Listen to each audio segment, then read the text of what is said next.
Yes. The Leaf Spring Army sends its regards.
Hello everyone, I'm the Enforcer, and I'm accompanied by Enforcer Matt.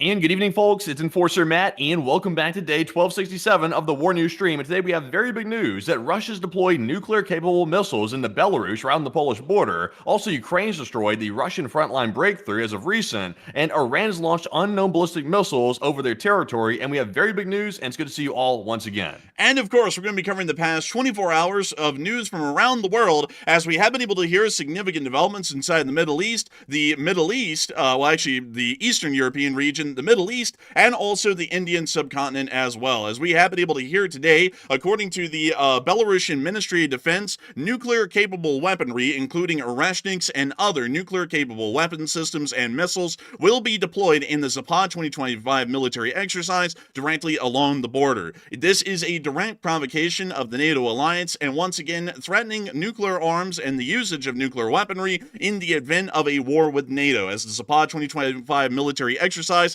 is simulating a Russian attempt at a military armed offensive into the Suwalki Gap to attempt its capture. We have also been able to hear significant developments around the region as well, as we have been able to hear that the Ukrainian armed forces have been able to contain the Russian Mir-Naharad breakthrough earlier today and have started to inflict significant losses onto the Russian Federation's armed forces within that area. It is unclear at the moment as to whether or not the Ukrainians are going to attempt an encirclement of these dismounted foot soldiers that are currently conducting the advance in the fields north of Mir-Naharad, but it does appear beyond that the offensive has been contained and no further breakthrough will result from this large gap that appeared in the Ukrainian front lines that allowed for the Russian Federation to be able to exploit the situation. We have also been able to hear of significant civil unrest inside of Serbia, as it does appear that a large amount of protesters have hit the streets over the past 24 hours, once again in protest of the Vučić government. Outside of that, we have also been able to hear that the Azerbaijani government has threatened war with the Russian Federation over state statements that the Russian government has made that the Azerbaijanis may be better as a liquidated state, much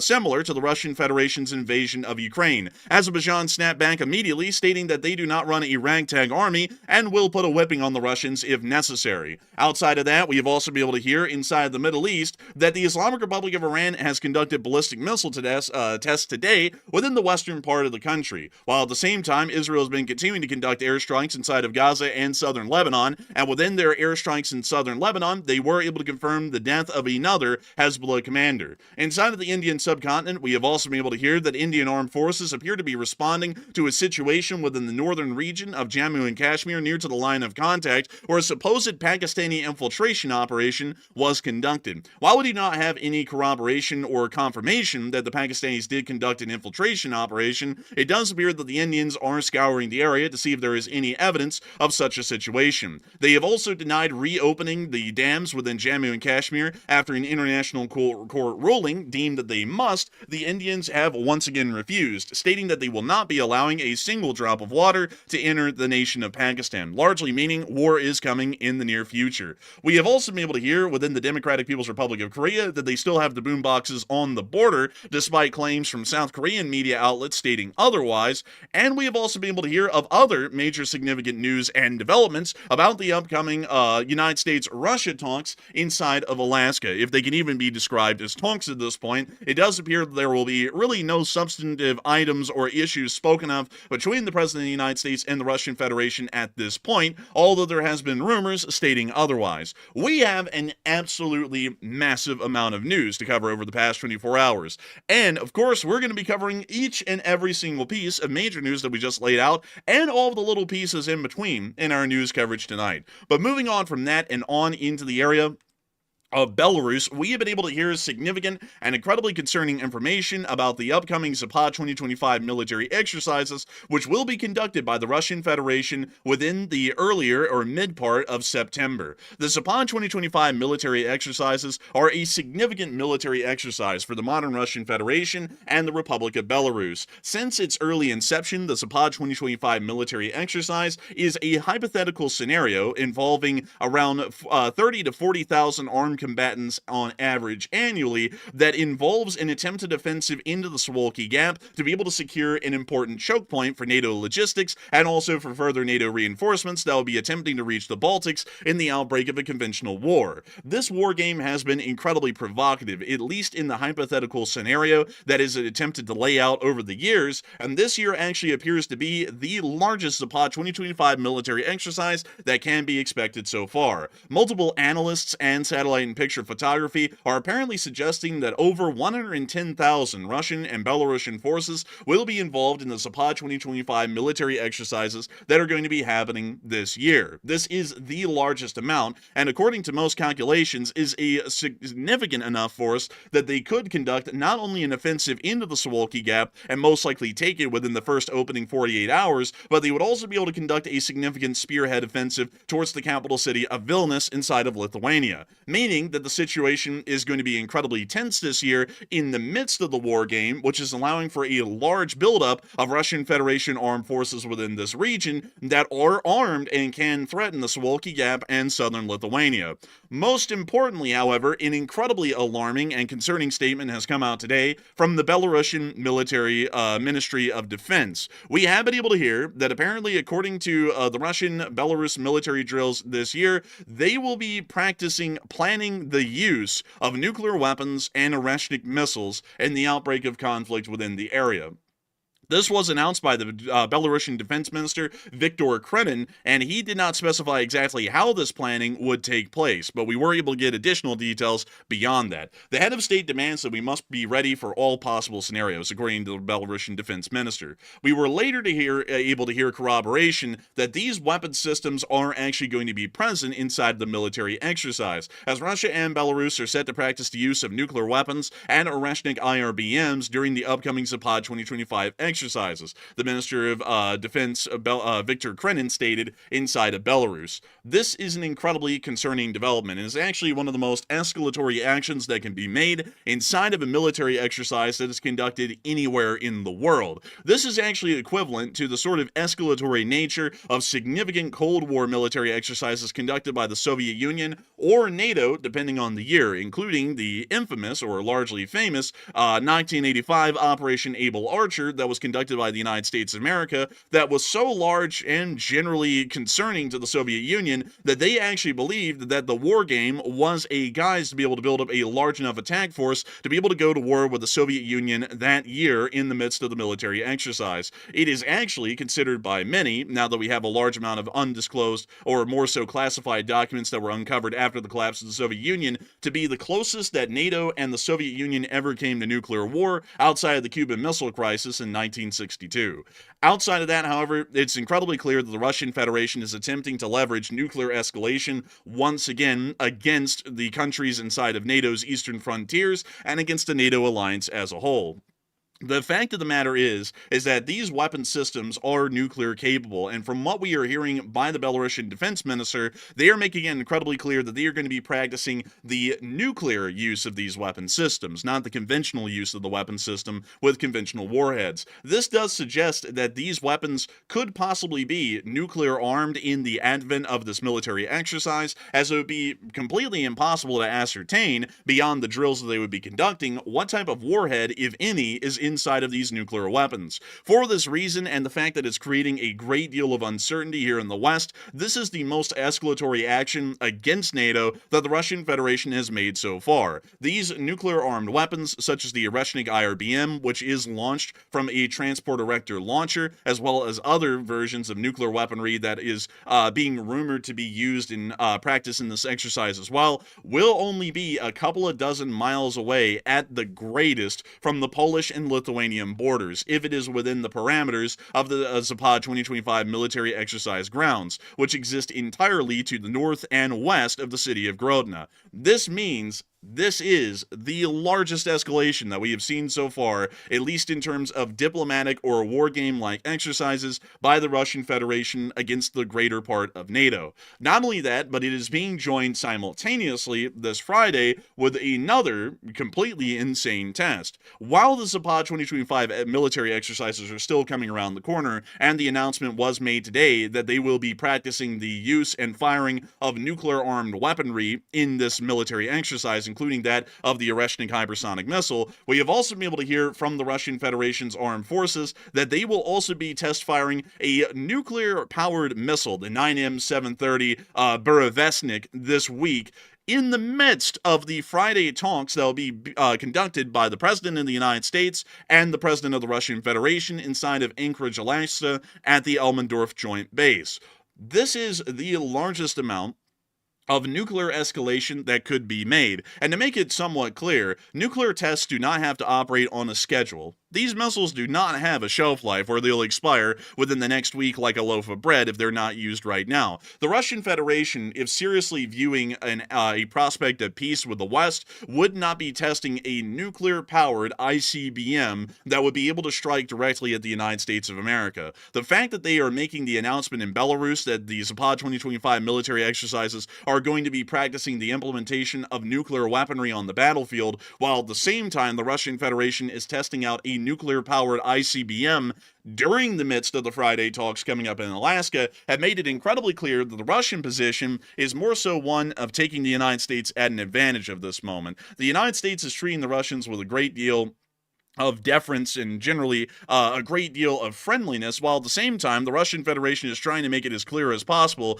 that they will kill anyone in NATO or the United States of America specifically under any circumstances and any slight sign of inconvenience. Otherwise, the testing of this weapon would be postponed until later or may be held for months to make sure that it's not clearly sending a diplomatic message in the midst of supposed peace talks with the United States of America in Anchorage. And not only that, the Belarusian defense minister would not have made the comment that they were going to be attempting the test or deployment of nuclear-armed weaponry inside of the Zapad 2025 military exercises if they were viewing peace with the West to be a high likelihood. Another thing that I also have to point out as well is that the fact that the Russian Federation is even including these weapon systems in the military exercise is once again showing us that our analysis on Belarusian and Russian military conventional capabilities is largely accurate at this point. We do understand that the Russian Federation would have a significant advantage in the opening of an offensive against NATO due to the element of surprise and the fact that NATO forces would have to deploy from their bases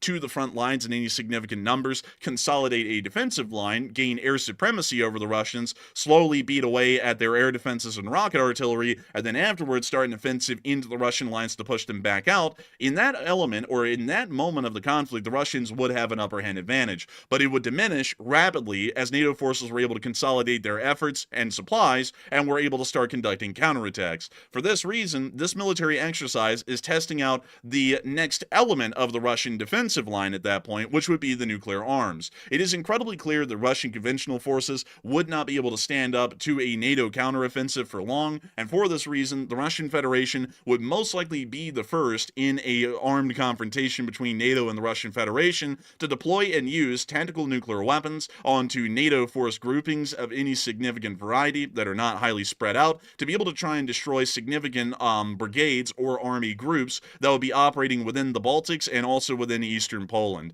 But nevertheless, a lot of people have been talking about the fact that the Zapad 2025 exercises are going to be involving nuclear-capable missiles, and they will be conducting tests of these missile systems in the middle of the Zapad 2025 exercises. And Matthew, what are people thinking about this, and what are you thinking about it as well?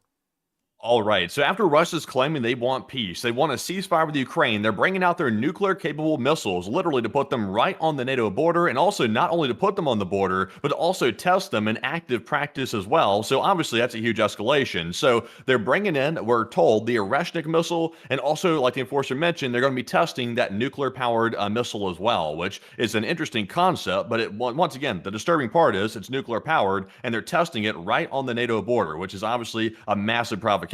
So it looks like 58% of the audience said that's bad, a NATO response is needed, while 27% said it's expected and no response is needed, and 9% said I'm 50-50 on the details. And like I said, it really doesn't line up whatsoever with Putin's claims that he wants a peace with NATO and he wants a peace with Ukraine. Why would you conduct a nuclear-capable test right on the adversary's border when you're trying to negotiate a peace? That makes no sense whatsoever. I would say this is very bad. This indicates Putin is, once again, like we've been saying, he is lying. He's trying to deceive the West, and a NATO response is needed. The proper response to this, in my personal opinion, would be to cancel the Alaska meeting unless they agree to call off these tests in Belarus. That seems to be a fair thing to do to show that Putin's acting in good faith and that we're not walking into a pointless meeting in Alaska while they're conducting nuclear-capable tests. So that's how I feel about it. But Enforcer, what say you? I would have to say that the situation is incredibly concerning, and that the fact that they are going to be conducting the test launches and operations of nuclear-armed weaponry, and I want to make this incredibly clear, whether or not these weapons are nuclear-armed in the exercise, they are going to be operated as if they are nuclear-armed. So as far as we are concerned in the West, they are nuclear armed due to the fact that they're operating them under a nuclear deterrent doctrine or a nuclear strike doctrine. That is what the incredibly important thing here is. We do not know what is going to be coming out of the Zapad 2025 military exercises. So let me lay out the basics of what we know and not infer any sort of deductive reasoning in the process. The Russian Federation and Belarus are going to be amassing a 110,000 strong force, complete with armored brigades, which could be used in an offensive. They're also going to be amassing Russian Air Force units within the area, which could be used in an offensive. They're also going to be amassing a great deal of air defense forces in the area, which would cover for an offensive. They also have a large amount of artillery within the area, which also could be conducted or used in an offensive. And now they are also going to be moving possibly nuclear-armed weaponry based off the way that they're operating them into the region as well to be able to conduct tests with them, specifically those of ICBM and IRBM varieties, but generally IRBM-type missiles, including the Oreshnik, which generally are used to be able to target and strike large NATO force buildups in the advent the Russian army starts to lose.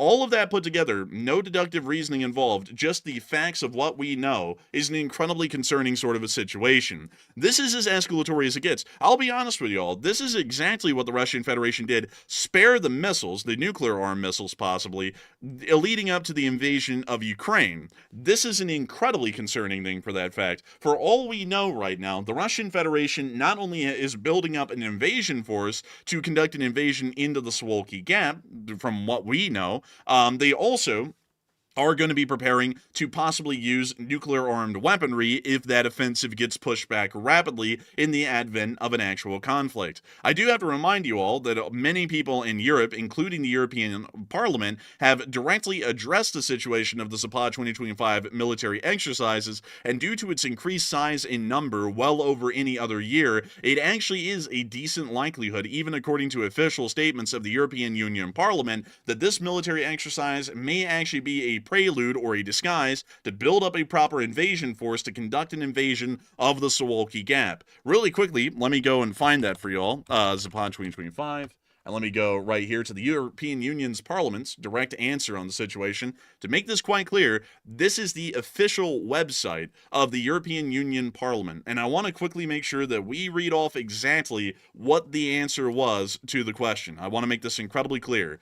According to information from various countries' defense authorities, a joint Russian-Belarusian military exercise, Zapad 2025, is scheduled to take place this autumn. Previous Zapad exercises were characterized by significant buildups of military forces near NATO's eastern borders, including direct simulations of attacks on the Baltic states and Poland. According to official sources, around 13,000 troops are expected to take part in Zapad 2025. However, experts and intelligence analysts and analysis suggest that the actual numbers could be significantly higher. In view of the current geopolitical situation, this year's exercise could feature even more brazen provocations. This statement was made well before this happened on June 16th of 2025, including scenarios involving the use of tactical nuclear weapons and accidental incursions by military forces into European Union territory. At the same time, there is a risk that this exercise could be used as a cover for an actual military escalation,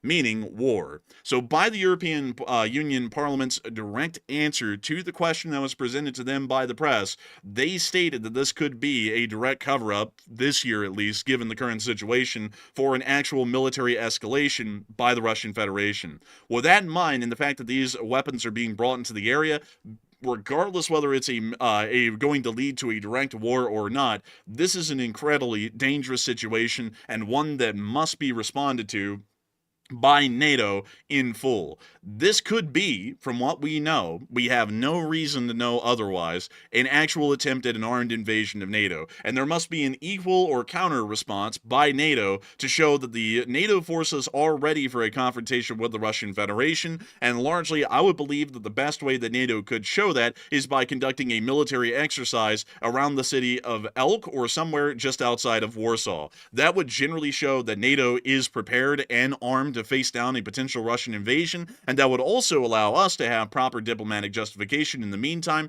to be able to move forces incredibly close to the Suwalki Gap, so that way if the Russian Federation is preparing for an attempted invasion of the Suwalki Gap, we will have forces already pre-consolidated in the area, prepared to make counteractions against the Russians immediately in the advent of that situation. But I would have to be with the 59%.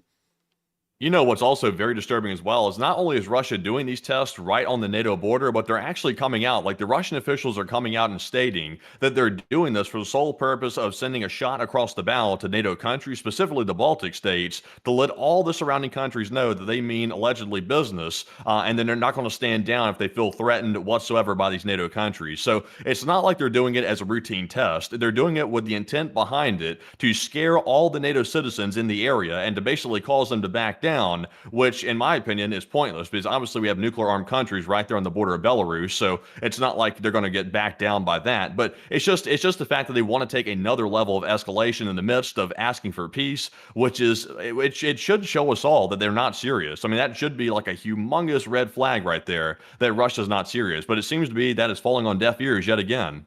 I would say that it certainly is falling on deaf ears at this point because this is an incredibly concerning situation, one that we have not seen so far. The European Union's parliament actually did get it dead on the nail, and I once again want to remind you all that that answer to the question presented by the press and the answer given by the European Union Parliament was made on the 16th of June. That was 2 months ago, exactly nearly to the day as of today, and they were already stating that it's highly likely that the Russian Federation is going to start to implement tactical nuclear weapons drills into this military exercise, which was considered incredibly escalatory by the European Union Parliament, and for everyone involved in foreign policy, everyone does know that's extremely escalatory. We do not know if those weapons are going to be nuclear armed in that exercise, and they are directly across the border. Regardless of Russia's current defensive nuclear doctrine or not, it could be the case that they are pre-positioning themselves to be able to strike at NATO forces inside of Poland and the Baltics, possibly with preemptive nuclear weaponry at the tactical level. That is something that has to be considered. It's a wild unlikelihood, but still at this moment, given the circumstances, there is a small possibility that could maybe actually be the case. Not only that, but we do also have to understand, and I have to lay this out there as much as I can to everyone possible, that NATO forces, some people are saying NATO is not prepared, some people are saying that NATO is prepared. NATO is not necessarily prepared to defend against an action that would be conducted by the Russian Federation in the Suwalki Gap. Really quickly, let me make sure to bring y'all here. This is the United States Army of Europe and Africa. This is the armed force that would be charged with the responsibility of immediately responding to a Russian offensive inside of Poland, and we can largely guarantee that U.S. forces would be on the move as soon as a Russian offensive began. But really quickly, I have to show you their current force structure from what we would understand, and currently inside of Poland, which this is all of the U.S. forces that are in Poland at the moment, we have 2 armor brigades,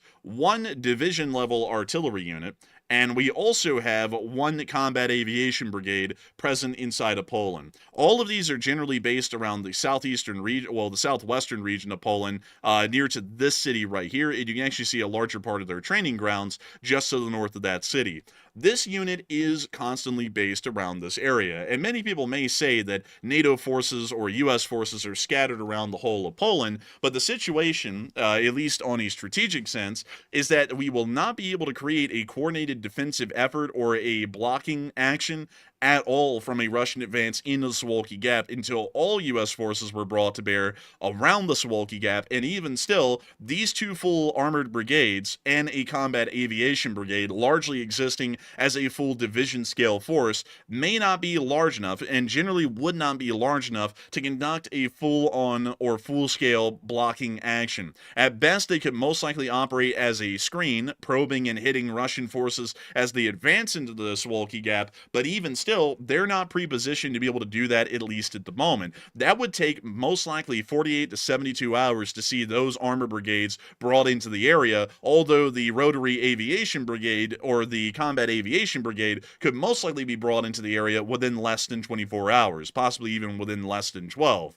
However, the armor brigades would still take time, and further U.S. and NATO responses to a Russian offensive within this area right now would take a considerable amount of time. And until then, the Russians are largely unopposed in their capture of the Suwalki Gap. We do have to remember that while U.S. forces are inside of Poland, and the Polish armed forces are pretty much the largest ground army in Europe at this time, they still have to be able to deploy their forces, and that takes a decent amount of time. And that's time that you would not have the Russians start to move across the border towards Suwalki with practically no notice, and we sat there and did not respond to the war games. For that reason, that's why forces have to be pre-positioned into the area incredibly close to the Suwalki Gap to be able to have a proper chance of conducting a blocking action or a screening action. And to really quickly explain the two, a blocking action is where your forces are large and significant enough or well armed enough that they can actually create a defensive line and quite literally block the enemy's armed forces from going anywhere. A screening action is where your armed forces are too small to be able to directly stop them from advancing, but you are able to conduct harassing attacks on their flanks and try find, strike at, and destroy critical infrastructure and command posts and systems to further slow down or confuse and disorient their offensive, so that way eventually they'll be weakened enough to where a blocking action can be conducted. Hopefully by then reinforcements have arrived, and then you'll be able to conduct a counteroffensive. But at the moment right now, we are not set up, neither is Poland, to be able to conduct a screening or blocking action at this moment, as most forces are a decent ways away from the Suwalki Gap. So I would generally say that if any NATO commanders, or largely of the United States and Poland, were incredibly keen on this situation, it probably would be wise and prudent to create a war game of our own, hastily conducted, and forward deploy our forces into northeastern Poland to be prepared if the Russian Federation was to use this as the guise of an armed invasion into the Suwalki Gap. And I know a lot of people are saying it probably won't happen, and maybe it won't, but I also have to remind a lot of y'all that a lot of people, including myself, leading up to the Ukrainian invasion in 2022, said that the Russian Federation would never conduct an armed invasion of Ukraine. It would be absolutely suicidal on a diplomatic and economic level, also militarily for them, and it just would not make any sense at all. And yet they still conducted that invasion. That was also, once again to remind everyone,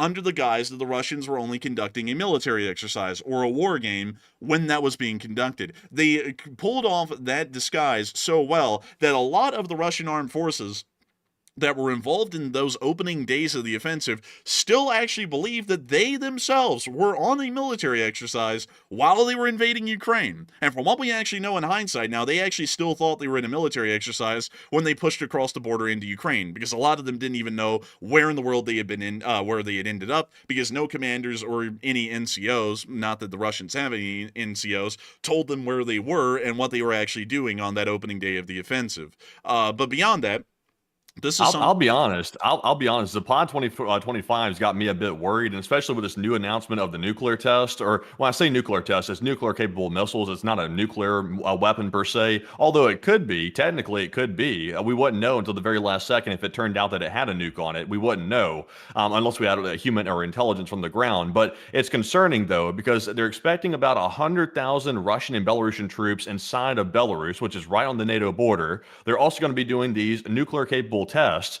And also, amongst these 100,000 forces that are going to be there, they're going to have their elite troops that also were involved in the initial phases of the invasion of Ukraine as well. So if there was any time for like something to look like an invasion was going to possibly happen, it would be the Zapad exercises, because what would you need to put in place if you're going to try to do a limited ground incursion into, let's say, Lithuania or Latvia? You would need the nuclear weapons inside of Belarus to create a deterrent, so that way NATO didn't attack Belarus because they were fearful of a nuclear response. That's what they would want there, and that's exactly what we're seeing be moved into that area. So the signs are there. I mean, I'm concerned with it. I'm not saying something's definitely going to happen, or I'm not even saying it's likely going to happen, but with all the signs lining up, you can't ignore it, because if we ignore it, we might end up in the exact same situation that we were with Ukraine being invaded back in 2022. It is, I would have to agree, it's an incredibly concerning situation, and I also see a lot of people talking about the situation going on in Poland, and why not to move forces into the Suwalki Gap. Moving forces into the Suwalki Gap is a bad idea. If some were paying attention, I was actually saying move them towards the city of Elk or Bialystok as a alternative. You do not want to put your defending forces directly in the line of their advance, because when the Russians do kick off that advance, and a lot of people don't know this because a lot of people have not looked at the in-depth details of how a military actually functions, a military does not have a sixth sense where the Russians literally step right across the border, literally one footstep across, and the military goes, they're here. They will not know. Generally, there will be a significant ballistic missile barrage that happens, but still, if you're not within the range or hearing one of those ballistic missile barrages, you don't know what's happening. You have to be told by someone, okay, we're on high alert, the Russians are now crossing the border, and we have to get ready to set up a defensive line. And that could take time, and by then the Russians could be near to being on your position, which is not a situation that you would want to be in. If you listen to how Ukrainian forces reacted to the Russian invasion on the opening day of the 23rd of February of 2022, a lot of people will know that it took them several hours to be able to get out of their barracks and pretty much sally forward onto the battlefield battlefield to even meet the Russian advance in the first place. The border guards were literally left on their own in most places, and only were able to sound the alert for others to be aware and get ready for the upcoming Russian advance, but they were not even able to defend themselves properly. That's generally how a military offensive is conducted. That's why most NATO forces, if they were in a military exercise, would want to be around Elk or Bialystok, because this would put them in an area that would not be directly in the line of a Russian advance, but would be close enough that they would already be able to create an immediate screening action, if necessary, with Stryker Cav regiments or Stryker Cav brigades, and then would be able to create a blocking element with the armor brigades that already are present in the area, and then that would allow for the front line to not advance any farther and largely stop where it is. The United States of America's air forces and the air forces of the Europeans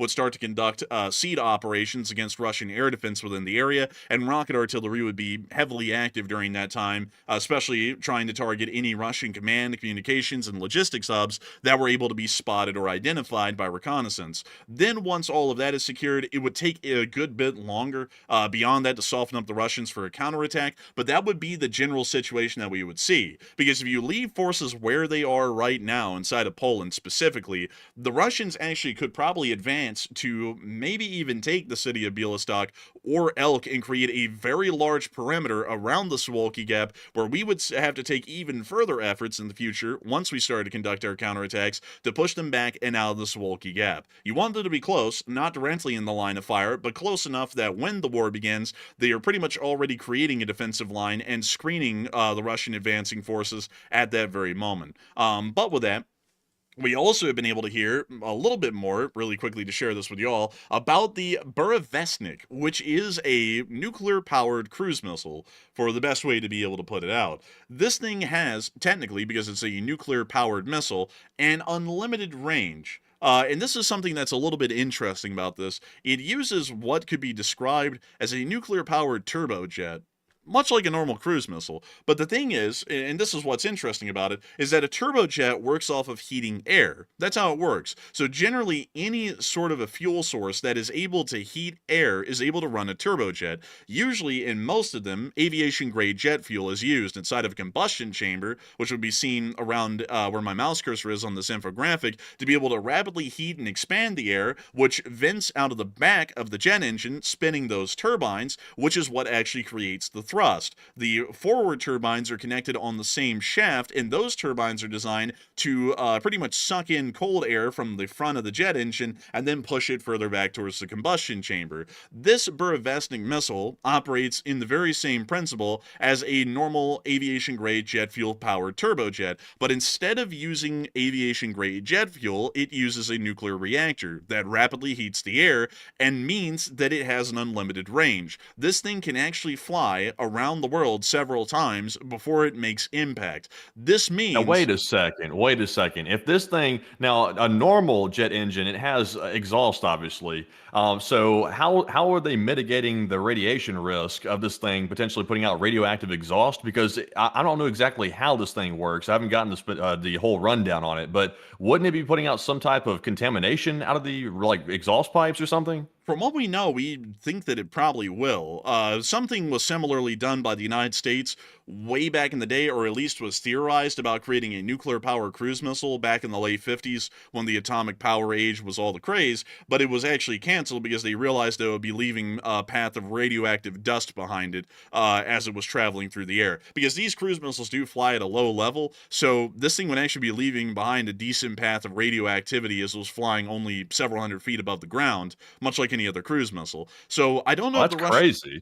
Yeah, I don't know if the Russians have been able to mitigate that sort of an issue. I know that older Americans' conceptual designs of a missile like this had that issue, but I'm not sure if this one has fixed that or not. But still, absolutely So insane. how much contamination are we talking about here? Is this like some serious contamination, or is it just like minor amounts that might be distributed into the atmosphere?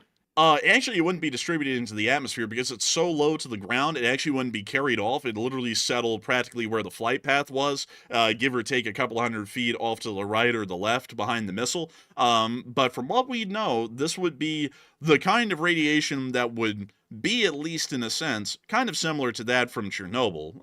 Not really extreme to that degree, but it would sit around on the ground and linger very similar to it. Interesting. So it's basically like crop dusting them with radioactive fallout, basically. So honestly, this sounds like a terrible idea. But of course, the Russians wouldn't care anyway that they're literally contaminating massive areas. But this seems really, really bad. Honestly, it does sound like something the U.S. might have done way back in the day, like before we got really safety conscious about things. Even with weaponry, we got safety conscious. But Russia has never really grown out of that phase. They seem to still make weapons which are extremely deadly, even to people they're not the target of the weapon. So this seems really bad. And they're also planning on actually test firing this thing at some point. Yeah, they're planning on test firing it. We are hearing that it's going to be somewhere off in the far east of Russia, actually. And it seems that it's going to be in an uninhabited area, which lends credence to the idea this thing might leave a radioactive trail behind it. We don't really know. And once again, folks, I'm just saying off of what we know. A lot's not really publicly known about the Burevestnik beyond the fact that it's nuclear powered and it uses a nuclear powered turbojet. That's the only thing that we really know about it. Beyond that, we don't know if the reactor is emitting any radiation or not in flight out of the exhaust trail of the turbojet, but we generally would have to assume that it probably does, because usually with combustion, with normal combustion inside of a turbojet, there are little fine mist sprayers. Pretty much, it atomizes the jet fuel to be able to make it combust better. I don't know if this would operate under a similar principle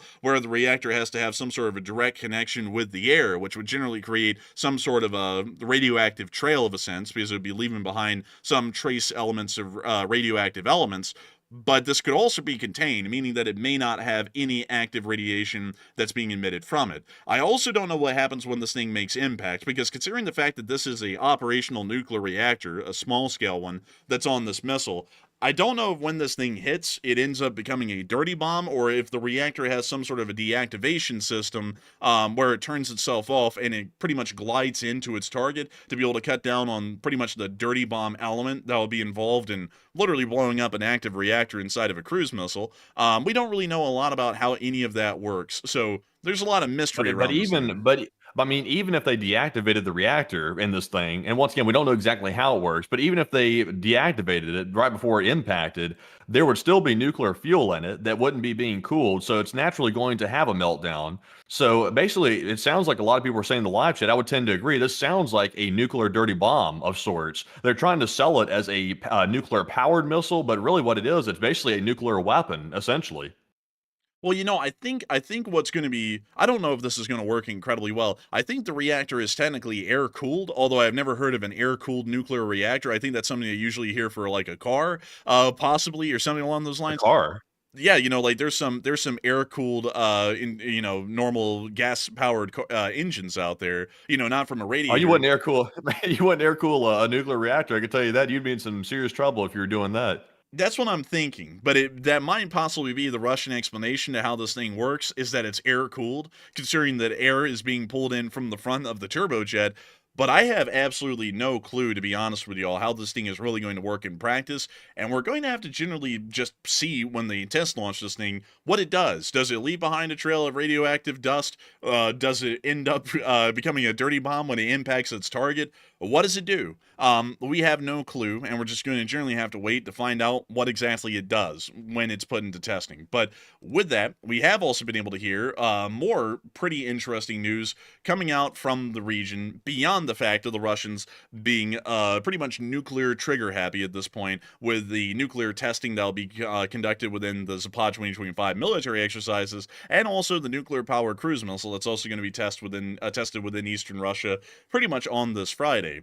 We have also been able to hear that Azerbaijan and Russia may actually be considering going to war, because the statements coming out of Azerbaijan today were absolutely crazy. The Azerbaijanis have responded to a threat made by Russian State Duma deputies about launching a special military operation against Azerbaijan, largely under the same guise they did with Ukraine in an attempt to invade and largely annex the country.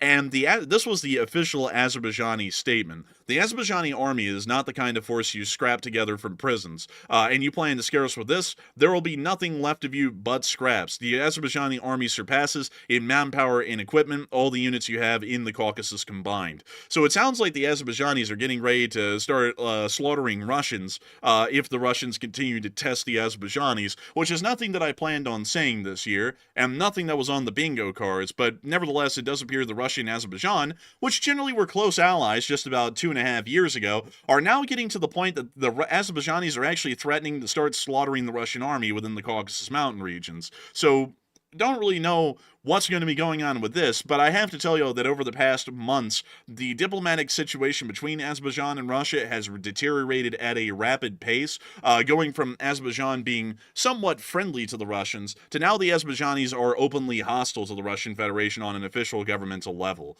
They also, just a few days ago, we're threatening that if the Russian Federation does not stop their attacks on Azerbaijani-affiliated energy infrastructure in Ukraine, the Azerbaijanis were going to start providing arms and equipment to the armed forces of Ukraine to help them to fight the Russian Federation on the front lines in eastern Ukraine. So it does appear that that is also developing pretty rapidly at this point as well. Beyond that, we have also been able to hear that the Republic of Poland is now upgrading a decent amount of their fleet of F-16s, as Poland has signed a $3.8 billion deal with the United States of America to upgrade its 48 F-16s from CD Block 52s to F-16V Block 70-72 standards. It will make it easier for the F-16s to integrate with Poland's incoming F-35s, M1A2 Abrams, and also AH-64 Apache helicopters. The planes will also have better avionics, radar, electronic warfare systems, and weapons capabilities, transforming it into a near fifth-generation multi-role fighter, meaning that these F-16s, due to their upgraded standards, will generally be considered Generation 4 plus, almost bordering onto a fifth-generation aircraft. This thing goes into specific details about the changes and the kinds of expected advantages or upgrades that the F-16s will be expecting in this upgrade package, but it does appear that the Republic of Poland is planning on modernizing their F-16s to be some of the most potent that would be in the possession of a European nation currently on the continent. We also were able to hear that Zelensky has arrived in Germany today and did speak to Chancellor Merz of the Federal Republic of Germany for a significant amount. You can actually see some footage here of Zelensky arriving inside of Berlin and speaking to Chancellor Merz. Wow, Merz is so much taller than Zelensky. That caught me off guard there for a second. Merz is either, well, I know Zelensky's not exactly what you'd consider very tall, but Merz looks like he's a good 6'2" or something. I think Merz is about 6'1". Let's check, actually. Merz, let's see, Merz height. Damn, he's 6'6"? Damn, man, he could This be guy's in the a basketball mutant. leagues. I tell you what, damn. Dude, this guy is freaking insane. I was thinking 6'1". The guy is freaking 6'6". This guy is taller than Abraham Lincoln. Abraham Lincoln was 6'4". This guy is a freaking giant. Look at him.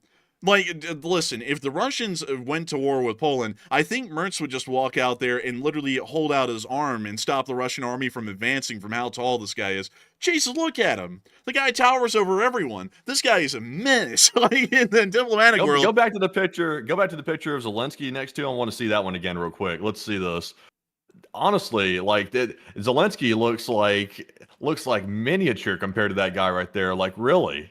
Dude, Zelensky sits there and goes, excuse me, Mr. Merz, I was wanting to get to the Reichstag. Could you piggyback ride me on you? You would probably get there in like 3 steps tops. Like, like Merz, when he sits there, he's like, oh no, I have to conduct the official business of the Federal Republic of Germany. He gets out of his house and he takes 3 long steps and he makes his way all the way from Dusseldorf to Berlin every day to go and conduct business in Berlin. In 3 steps, I mind you. Man's a freaking giant, really. But beyond that, it does appear that they are currently involved in talks inside of the Federal Republic of Germany about the future of Ukraine, and also Zelensky made it clear that he wants the Europeans involved in the upcoming possible peace talks between the Russians and the Ukrainians. Moving on from that, though, and down into Serbia, we have also been able to hear that civil unrest has continued against Vucic's government inside of Serbia, as it does appear that he is generally falling out of popularity with the Serbian public. We were able to see some clips today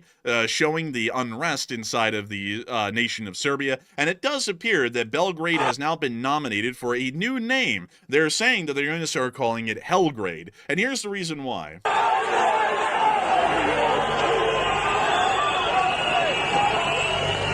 Oh, wow. Oh, crap. It appears that the police deployed flash grenades and are continuing to deploy them against the protesters. Largely, to be honest with y'all, while this started off as a protest, it can generally be described as a riot at this point, as they were generally met by heavy aggression from the state police forces, and this made the crowd descend into a riot. So at this point, the city of Belgrade is in absolute disarray at the moment.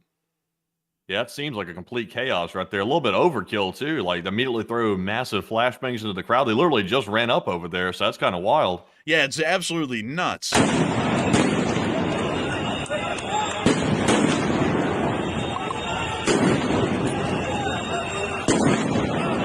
I mean, the police are laying down a liberal amount of these things, too.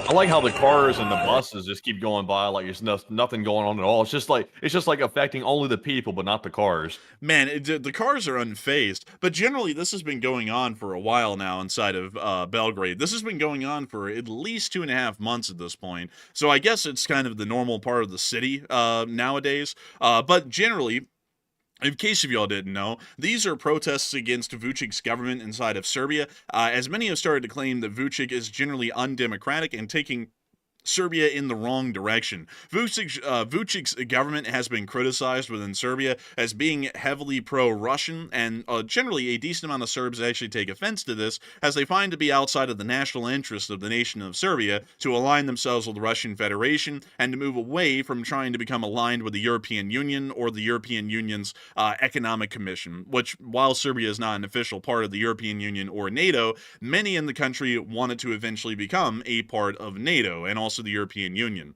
And that's generally what some of these protests are about inside of the region, and they're also about the perceived government corruption that follows with a general pro-Russian government, which we can continue to see is causing a great amount of problems inside of the city of Belgrade.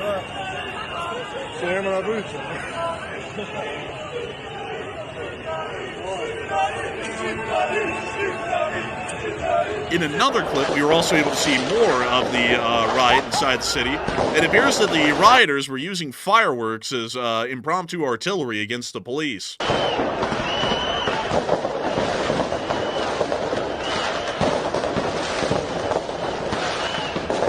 These police officers decided that they were clocking out.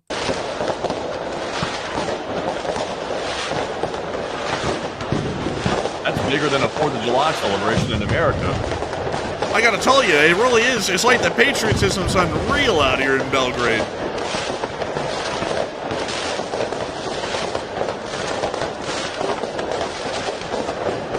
Look at that one guy right there. The one guy's like staring at the police like, are you going to do something? Do you see this mayhem going on over here? It's like, I don't think they can do anything, to be honest. It's just out of control. Bro, meanwhile, this guy's looking up into the sky like, wow, it really is the 4th of July. Like, it's like, bro.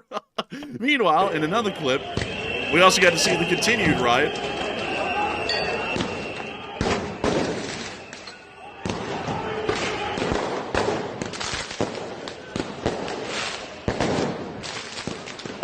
I just don't understand why people want to tear everything up like this. Like, this really isn't a protest at all. This is just a straight up riot. Like, I just don't get it. Yeah, it's an interesting one. But we also were able to see this clip as well.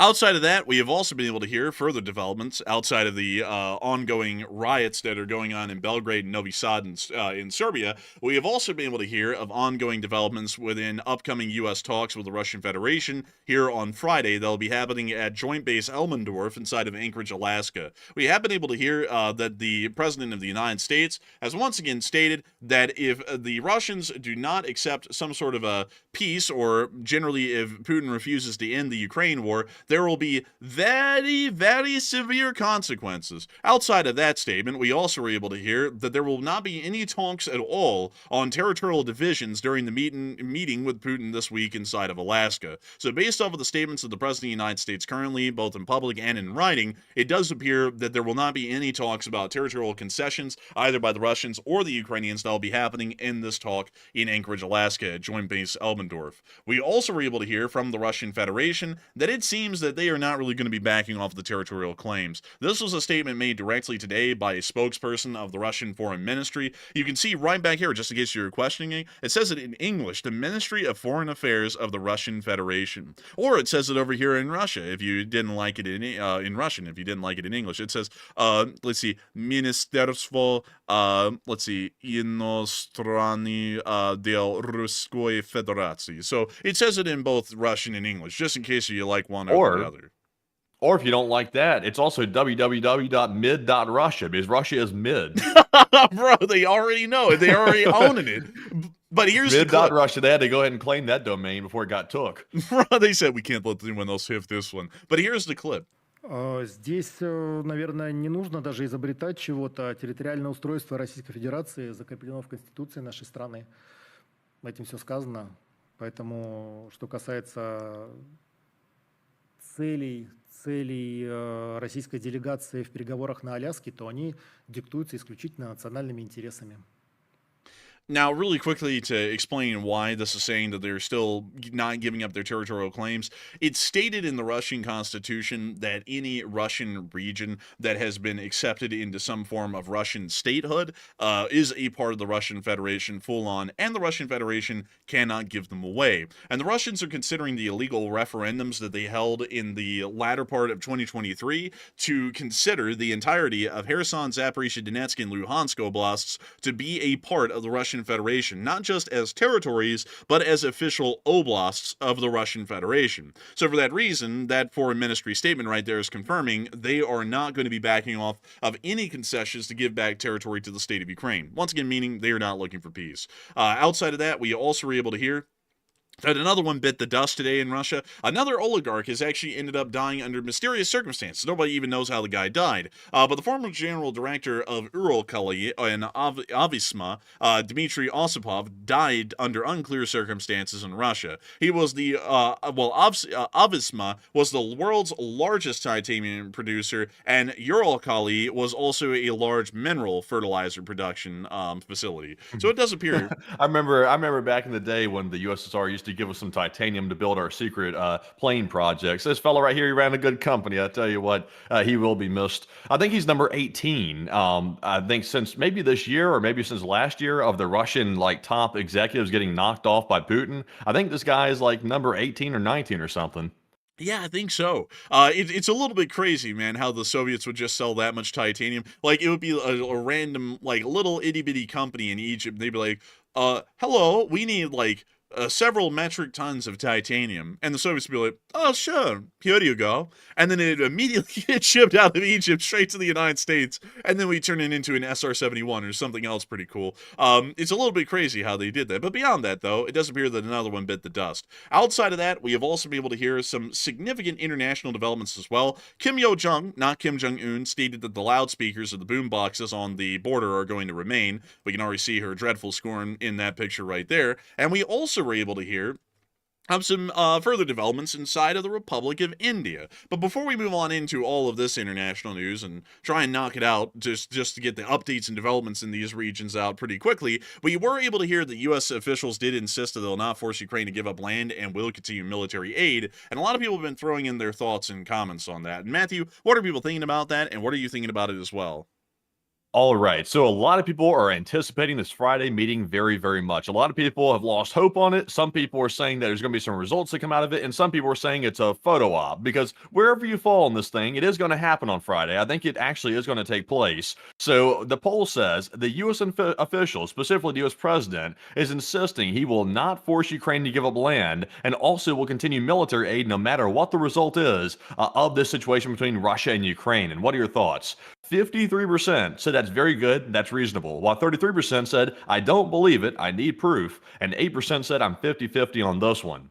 And I will say, I think what we're sort of like realizing at this point is all the U.S. officials are basically admitting that this Friday meeting is a photo op. It's basically just a meeting just for the sake of it. There's really nothing that's going to come out of it. They're even admitting openly now that this meeting is not a negotiation. It's simply to meet with Putin, to see him face to face and see what he has to say. So, I mean, it's pointless, basically. So they're admitting that. I'd rather have them be honest about it, to be straight up, than them lie about it and say it's actually going to be like groundbreaking or something. They're not even saying it's going to be groundbreaking. So they just want their photo. So I guess it is what it is. I would say it's a very reasonable statement to admit openly that the U.S. president is not going to force Ukraine to give up land, and hopefully he sticks to that. And he says he'll continue the military aid no matter what, because obviously we still have a mineral deal with Ukraine, and that gives us all the incentive in the world to keep the weapons flowing to Ukraine. So it sounds reasonable. Hopefully it stays that way, but I'm with the 53%. And Enforcer, what say you? I would generally have to say that, in my opinion, it sounds somewhat reasonable. Now, I generally will say that I still protest the action of bringing the leader of the Russian Federation to the United States under any circumstances currently and allowing him to step foot on U.S. soil. I think that's generally insulting not only to the United States of America, but also to the citizens of Alaska in particular. But nevertheless, I will say that considering that nothing's going to be coming out of it, and we're also not going to be forcing the Ukrainians to make any territorial concessions in the midst of this, what harm could it really do in practice? Beyond the fact that we're bringing a bastard to the United States, which I generally still object with, it's not really going to do anything that will harm the position of the Ukrainians. And also, considering that the Europeans are very gung-ho at this point on militarizing and getting ready to curb stomp a couple of Russian armed forces, I think that the Ukrainians might be in a good position because, honestly, if the Ukrainians aren't directly buying the arms support and weaponry from the United States, the Europeans will be buying it for them on their behalf and then shipping it into Ukraine. So, in general, this is not a bad situation at the moment, at least from what we're hearing right now. But, once again, folks, I do want to make it clear things change on a day-to-day basis. What is true today will be completely wrong tomorrow, possibly. So I also want to put that out there as well. While this sounds great on the surface, we also heard that on August 8th there was going to be significant damage and suffering that will be implemented on the Russians for not achieving a peace, and it's the 13th of August and nothing's happened yet. So, take this with a grain of salt, what's being said, but if we were to take it at face value, which we have to here on the channel for analysis and neutrality purposes, I would say that this isn't too bad, and nothing bad can really come out of this. But with that, what if they try to actually arrest him when he arrives? Like, I'm not saying that's in the realm of possibilities. Like, in reality, that would probably never happen. But just in the like 0.001% chance that they could try to arrest him when he does land there at the base, that would be quite wild. That would be something for the ages. I don't think it would ever actually happen because, of course, Putin does have a security team with him. So unless they're willing to get into a gun battle with the Russian security to take Putin into custody, I doubt that's going to take place. And also at the same time, obviously Russia's nuclear armed over there in their country, so they could start threatening to lob nukes at us if we took Putin into custody. Although their own guy would be over here at that point, so would they really risk it? That would be a big question. But I don't know. Like, there's a very, very small chance that would be the case. Honestly, if we're being honest here, it would be good to see Putin arrested. But in reality, though, the consequences of doing that could be way worse than just letting him leave. It could be a lot worse. So as much as I agree with the people saying arrest him when he gets here, it's just not realistic. Like, we just can't do that. Maybe one day, hopefully, we'll have him behind bars and obviously at the Hague. But right now, it's just not the time. I would have to say it certainly wouldn't be a good move to arrest him. That's not really a good thing on a diplomatic level because technically the president has invited him to the United States, to Alaska, to Anchorage specifically. So if we invite him here, he's coming here under the premise of diplomatic goodwill. So if we arrest him, we're then operating in bad faith, which generally would start a war. Like, that's a guaranteed sort of a thing. Operating in bad faith at that kind of a level, even if it would be justified, to being completely honest with y'all, to arrest him and send him off to the Hague, that could start a war. So I don't really think that's the greatest idea. I'll be completely frank with y'all. It's just not a good idea to even bring him to the United States. But it certainly wouldn't be a good idea if we brought him to the United States to then attempt to arrest him. And also in Alaska, of all places, I mean, think about that. Transporting him down here to the United States, it'll be a whole deal at that point. He would have to sit in Alaska for a while. It would be a whole thing. So probably not the best idea to try and arrest him, and I think the chances of that are far less than 1% even. But anyways, with that, it is time for us to move on into the rest of the news that we have tonight, and we are going to be quickly breezing through the Middle East and giving some general updates on this area, and then we're going to be shooting up into Ukraine to give a more in-depth analysis of the front lines tonight, because I do know that a lot of people have been asking and requesting about a little bit more of an in-depth Ukraine war update, considering the fact that the Mirnafrat breakthrough, as we're deeming it here on the channel, that occurred on Sunday and generally has been contained at the moment. We want to make sure to give you all a little bit of greater details about what's going on in that area and what's going on the Ukrainian front as a whole, from what we can tell right now. But before we move into the rest of that, I want to make sure that we get a couple of questions before we move into the second segment of the news. So, Matthew, what do we got? All right, so before we jump into our super chat questions, I real quick want to go over a poll that was on the same topic of the U.S. officials and the meeting on Friday in Alaska. And this poll question right here says, the U.S. president warns of severe consequences if Putin doesn't stop the war on Friday. And what are your thoughts? 59% said the U.S. is just bluffing again, while 29% said Russia is playing it very risky, and 8% said I'm 50-50 on this one. And addressing this one as neutrally as possible, this is literally a repeat of the same thing we just did. The U.S. president said that he was going to secondarily sanction Russia into oblivion if they didn't end the war before the deadline. I think it was, I can't remember when the deadline was. It's passed. It's well past at this point. But now he's threatening severe consequences again if the war doesn't stop. So there's no reason to believe that this is a real threat toward Russia. It sounds like it was just, honestly, just some loose babbling. So I don't think there was any intention to follow through with this because, once again, they're basically admitting Friday's a photo op. So why would they put consequences on Russia for not following through with just taking a photo? Because obviously he's going to get his photo. So I think they're bluffing. But Enforcer, what say you? I would have to say that I think that the U.S. is bluffing on that. Also, the fact that he's saying, like, just to lay this out there, he's going to meet with the leader of the Russians in person. So if he says, I'm not really willing to talk about peace, and it ends up going badly, I mean, what's the president going to do? Okay, arrest him! Like, it's like, what is he going to do? What kind of consequences would follow that? Generally, I would have to say that, if anything, knowing how this has gone in the past, not saying that this will go this way guaranteed this time, but just going off of how I've seen it's gone in the past with this particular president, the fact that meeting Putin in person might intimidate him enough that he just kind of like backs off and just wanders away.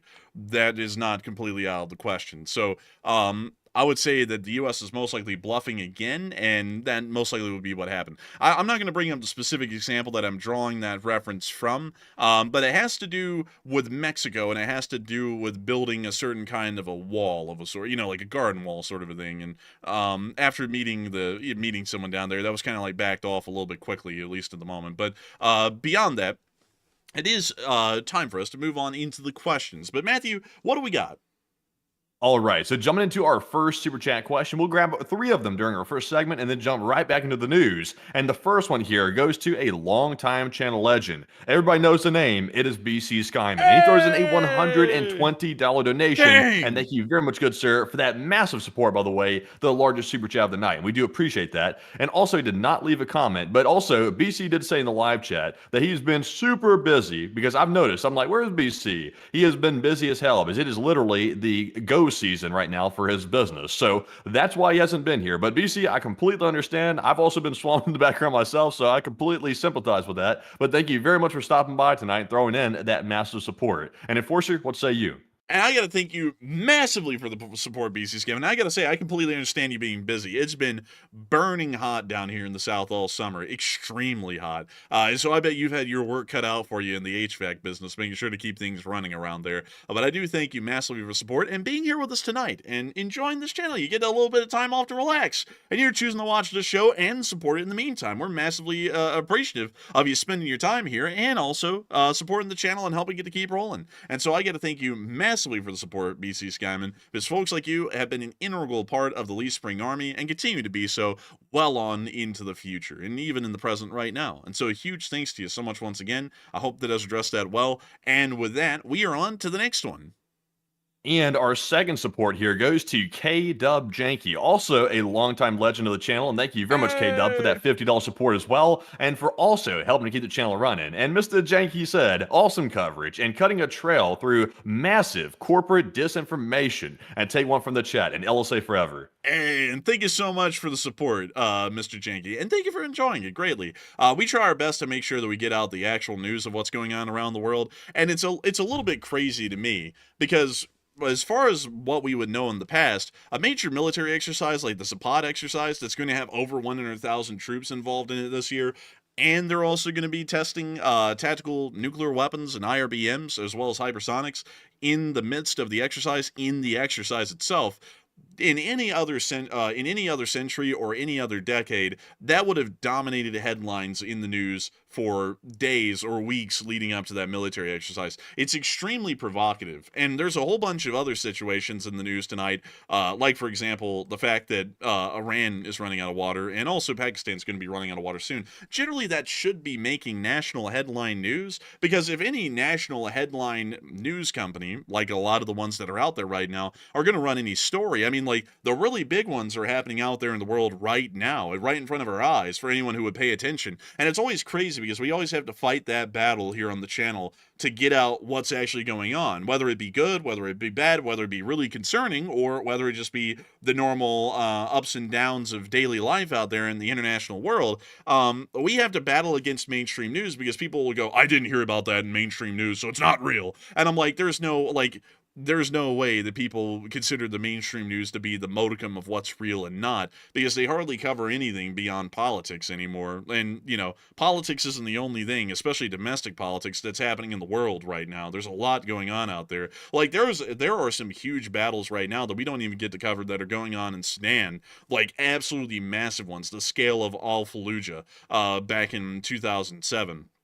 And we're not even able to cover them here because we don't have the time, and there's literally so many other major things happening right now. We also have to cover those as well. It's absolutely crazy what's going on out there in the world that a lot of people just don't know about or don't hear about, so they don't think it's actually happening or it's that large or that significant. And I thank you so much, Mr. Jenke, for really appreciating what we do on this channel, because by your support, which is the only way that we keep this channel running, we are able to keep this news live pretty much every single night except for Mondays and cover exactly what's happening in foreign policy and world news developments around the globe. So a huge thanks to you so much once again. I hope that does address that incredibly well. And with that, we are on to the final question of the segment, and then we're going to be moving on into the rest of the news for the night. And also, everyone's saying that mainstream news covers the stories we're covering like 2 or 3 days after we finally cover it. It is really crazy, honestly. Like, I don't even watch mainstream anymore, not even for a reference at this point. I generally just use my own sources because mainstream is so late, it's pretty much useless to us at this point. So it's a sad state of affairs because that's like the legacy media, but their legacy is starting to slip a little bit, at least for now. Maybe they'll get back on the grind one day, but for right now, they're slipping. But jumping into our last super chat of the segment, this one goes to Michael Payne. And Michael puts in a $50 donation. And a big shout out to you, Michael, as well, for that generous support. And we do appreciate that. He said, what about the Russian medical units? And that is how we knew it was serious in 2022. Thank you for the support. From what we know, Russian medical units will be involved in the Zapad 2025 military exercises because some of the publicly listed regiments that will be present from the Moscow military district do have some sort of a medical support company built into their regimental structure. I believe they're attached to the headquarters section of the regiment, so it does appear that there will be several of those present, which once again is making it incredibly clear that there is a decent likelihood that this could be a serious situation. But once again, I also have to say that medical units being present in a military unit, whenever they're on the move, they're always present because they're generally built into the actual brigade or battalion structure. Generally, from what I understand, most of the time, a medical unit or a medical detachment like that would generally be attached in America, if I'm not mistaken, at the brigade level, at least for the U.S. Army, not the battalion level, because having a medical detachment attached to every battalion might get a little cumbersome. So I think it's at the brigade level. But the Russians also have medical units attached as well, which will be present in the Zapad 2025 military exercises. But it doesn't really mean a lot because usually those are traveling with the unit. Because let's say there was a training exercise where live munitions exploded and there was a decent amount of casualties, they most likely would get treated either at a local hospital or at a field hospital that would be set up specifically for that military exercise. They'll also be conducting their own training as well to some extent. But with that, I hope that does address it the best I can. A big thanks to you once again for the support and helping this channel to keep on running, because if it wasn't for folks like you, we would not be able to make this channel possible, keep it running, and also answer great questions like that. And so with that, folks, we are going to be moving quickly through the Indian subcontinent and the Middle East, because it's generally just small, kind of like punch up developments just to make sure that we follow the stories. And then we're going to be jumping immediately up back into Eastern Europe and Ukraine.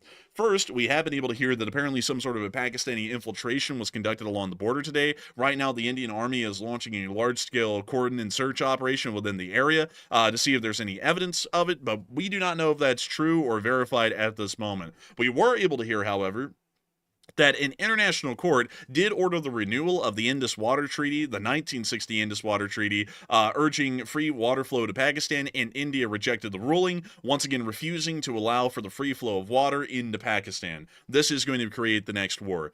Guarantee y'all. That decision right there today, the India-Pakistan war is going to be kicking off sometime, most likely leading up to the fall, within the next several months, or it will happen in the fall, most likely around October. That I'm pretty certain about at this point. But moving on out of that and on into the Islamic Republic of Iran, we also were able to hear that the Islamic Republic of Iran did conduct a ballistic missile test overnight within the western region of their country, seen here. And we also... That's no good right there. In the midst of their enriched uranium being missing, they're also testing new ballistics. That's not good. And even still, they got no water. Like they have no water. According to Bazorg Zadeh. Okay, there we go. Bazorg Zadeh. That is an incredibly difficult name. Spokesman for Iran's water industry. The fill level of Tehran's dams has fallen to 19%. That's close to Deadpool, by the way, which means that there's so little water that water can't pass through the dam through any means. And half of that is unusable for drinking purposes. Nobody is immune from this crisis. If my home's water is cut today, yours will be cut tomorrow. Meaning, they're almost out of water inside of Iran. It is an absolutely apocalyptic kind of a crisis that they're actually facing inside of Iran at the moment, and it doesn't really appear that they have any solutions rather than just cutting off the water to the public, at least for now. Outside of that, we also were able to hear within Southern Lebanon that the Israelis did conduct another airstrike and ended up killing a Hezbollah commander in the process, with a video of the fire after the airstrike being seen here. We also were able to hear within the Gaza Strip that the Israelis are continuing to conduct massive bombardments of the area, which can be seen in this clip right here. These bombardments are being conducted in the midst of the Israeli offensive that is attempting to occupy the entirety of the Gaza Strip. Moving on out of the Middle East, however, rapidly moving on out and back up into Eastern Europe, we have also been able to hear some further developments from the Russian Federation. First off, we were able to hear that apparently some hackers staged a nuclear threat, which was broadcast over some buses inside of Moscow, with a clip being seen here. Pretty much what it's saying is that the Ukrainians have issued a nuclear threat, everyone run and hide, and apparently was broadcast over the PA system on some of Moscow's city buses, one of them being filmed right here. Внимание, внимание! Украина угрожает нам ядерной бомбардировкой, вещает пресс-секретарь Cyber-Anarchy-Squad. Повторяю, внимание, внимание! Украина угрожает нам ядерной бомбардировкой. Всем пройти в убежище. Внимание, внимание! I'm going to be honest with you, I don't really think a lot of people took it seriously because it doesn't really seem like anyone was reacting to it. Everyone's just kind of riding the bus. Yeah, they're saying, it's like Zelensky is trying to mess with my nuclear sheet. It's like something like that. Man, honestly, man, like it didn't really sound like an official broadcast either, because the guy, like, even in native language, what he was speaking, which was Russian, he was like, "Attention, attention! A Ukrainian nuclear threat has been issued. Run and hide." Like that, like an official government announcement would be done like that. So I think a lot of people easily realized it was not supposed to be broadcast over the bus, so they just ignored it. Moving on from that, though, down into the Kursk Oblast, we were able to hear that earlier there were drone threats being issued in Bryansk, Voronezh, Lipetsk, Tambov, Saratov, Volgograd, and Rostov regions, and in the northwestern part of Crimea, and in the Kuban. So practically the entirety of southeastern Russia, or southwestern Russia more so, was under a direct drone alert just earlier, about a couple hours ago. Moving on from that, it is time for us to get on into the major news that is happening inside the Ukrainian front lines. Now that we've been able to get most of the updates out of the way from the Middle East and also the Indian subcontinent. And moving us on down into the region of Pokrovsk, we have been able to hear that the Mirnohrad breakthrough generally was stopped by the Azov Brigade and also other forces that have been brought into the area. To quickly explain what happened, just to the north of Mirnohrad, near to the village of Razane, Russian Federation armed forces several days ago were able to conduct an unimpeded advance nearly 14 kilometers deep towards to the town of Zoloty Kolodias, currently meaning that the Russian advance, at least the one that we saw at the moment, was one of the largest ones seen over the course of an entire year from this point. The Ukrainian armed forces rapidly moved in the first Azov, and they have made a public statement on the situation right now. During the actions of the first NGU Azov Corps, adjacent and subordinate units, the enemy suffers significant losses. As a result of the fighting, 151 occupiers have been eliminated in the Corps' area of responsibility over the past 48 hours. More than 70 invaders have also been wounded. Also, 8 Russian servicemen have been captured during this period. The fighting continues. Measures are planned and implemented in the areas of settlements in the area of responsibility of the 1st NGU Azov Corps and Operational Tactical Group Donetsk. We also were able to hear that the 1st National Guard Corps has also been deployed into the area. This is generally considered to be a more elite unit of the Ukrainian National Guard, and also will be able to generally contain the Russian advance, considering that it is a corps-sized unit. That means that this corps is made up of a couple of divisions, and that also means that those divisions are made up of about 3 to 4 brigades each. So based off the fact that this is a corps, and generally there are usually 3 divisions in a corps, and there are about 3 or 4 brigades in every corps, that means that there's about 8 to 12 active Ukrainian brigades that have been moved into the area as a part of the deployment of the 1st National Guard Corps. So it should be a significant enough amount of manpower that it'll be able to stop any further Russian advances from this breakthrough that was made. Nevertheless, we also were able to see near to Pokrovsk that a older Ukrainian lady was actually helping out Ukrainian forces with where Russians were hiding. Apparently, Russians had infiltrated the city in plain clothes, and to quickly show you the clip here, this woman was actually opening up the gates to the houses that these Russians were hiding in and pointing them out for the Ukrainian drones to be able to strike them later. I can't show you the clip due to copyright reasons, but I can show you the frame right there showing the lady, and apparently her selfless efforts were able to help the Ukrainian armed forces to find Russian infiltration groups and knock them out before they could conduct any further damage behind the Ukrainian rear lines. We also got to see some footage coming out of the city of Pokrovsk showing what the defense of the Pokrovsk city area is looking like right now for Ukrainian defense forces, which we can see in this clip right here. And we're going to be muting the lo-fi hip-hop music.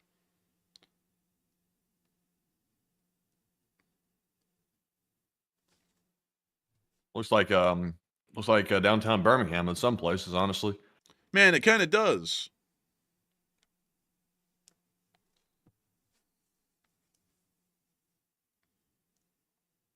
And we see them here continuing to drive through, showing the damage to the city. And also, I saw some people saying, don't show her face. Well, the thing is, folks, is that was published by another major publication that's already gotten several million views on it. So I don't really think us showing her face here is going to be helping her out much at all. And the fact that the Ukrainians also published the footage for these mainstream news companies to use also isn't really doing her that much help either. Like, we are a part of operational security, but we are not the front line. And the Ukrainians apparently deemed the footage to be worthy of showing to the public, meaning that woman is well out of danger at this point from the situation that she was being filmed in. And also, the Russians had to be pretty competent to go track down Grammy Ma from that one video right there. They'd have to really do some work to find her. We are looking for a granny. She's about a year tall, white hair, with a good skin. Do you know what she is?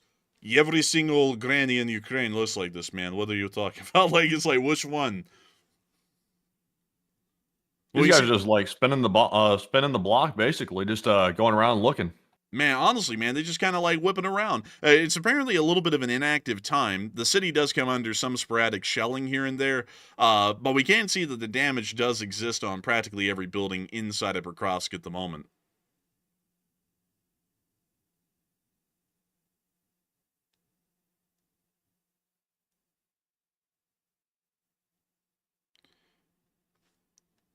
Cruising down the street in my 6'4". But it gives you all a really good look at what the city of Pokrovsk does currently look like at this point in the battle. Moving on from that, and on out of the Pokrovsk front and into the rest of our Ukrainian news coverage, we did get to see some pretty interesting stuff today. First, we were able to see a MiG-29 of the Ukrainian Air Force screaming across the floor of the Donetsk Oblast, or somewhere within the area. We put in the location unknowns because we didn't know exactly where this was, but here's the clip. That is freaking sick! Oh yeah, look at that, so sick! America. But anyways, moving on from that and on into our next clip, we also were able to see some weapons are apparently going to be sold to Ukraine, even if talks fail in Alaska, which they will. But beyond that, it does appear that the United States is going to be adamant on continuing to sell the Ukrainians wonderful, delicious weapons, like this Bradley right here, that you can also still see holds over some of its desert tan paint job from back when it was most likely used in Iraq or somewhere else in the Middle East, and then it was painted a nice green, a Ukrainian army green, because actually technically U.S. Army green is a shade darker than this. But anyways, pretty nice to see. Good to know that the United States will continue to sell Ukraine weapons. Moving on from that, we also got to hear of the Russian casualty report, which was pretty decent today overall. But sadly, no Bobcats. Nevertheless, Mestiza, keeper of the records, did state that the troop loss for the 7-day average has dropped to 977. All categories except for APCs are markedly below average, and the correction actual is plus 8 APCs, and the total is 23,127. Another typo. So, with that typo in mind, we were able to see that 890 Russian forces were wounded and killed over the past 24 hours, along with 8 APCs, 46 supply trucks, 1 main battle tank, 23 artillery pieces, 99 drones, 1 MLRS, 2 cruise missiles, and 2 anti-aircraft warfare systems. In general, today was actually a pretty decent day, all things considered, and it does appear that the Russian Federation is continuing to take decent losses at the front. Now, moving on into the rest of the front, where we were able to get video and picture evidence, we are going to be moving immediately to the area around the Severonsky Forest, where we were able to see the 63rd Brigade was able to target and destroy Russian forces with drones and artillery. First off, we were able to see one Ukrainian drone go in and conduct a house demolition operation, literally blowing the walls out from all sides. Look at this. It's crazy. The walls literally fold outwards. It's nuts. We also were able to see another one running into a building and taking out the walls. And another one. This one going into the basement, taking out about half the building.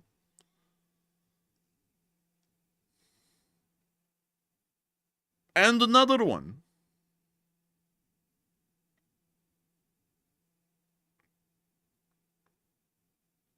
And we can also see them targeting further buildings, most of these being occupied by Russian armed forces when these strikes are being conducted. A lot of the footage that they are not showing currently in this clip, generally it would show the Ukrainian drones locating Russian forces entering these buildings, which would confirm, per the rules of engagement, that this is a building being used by armed combatants and generally would be considered abandoned by civilians, and for that purpose, the strikes are authorized. And we can see that these strikes are wildly effective, most of them pretty much demolishing the buildings down to the foundation.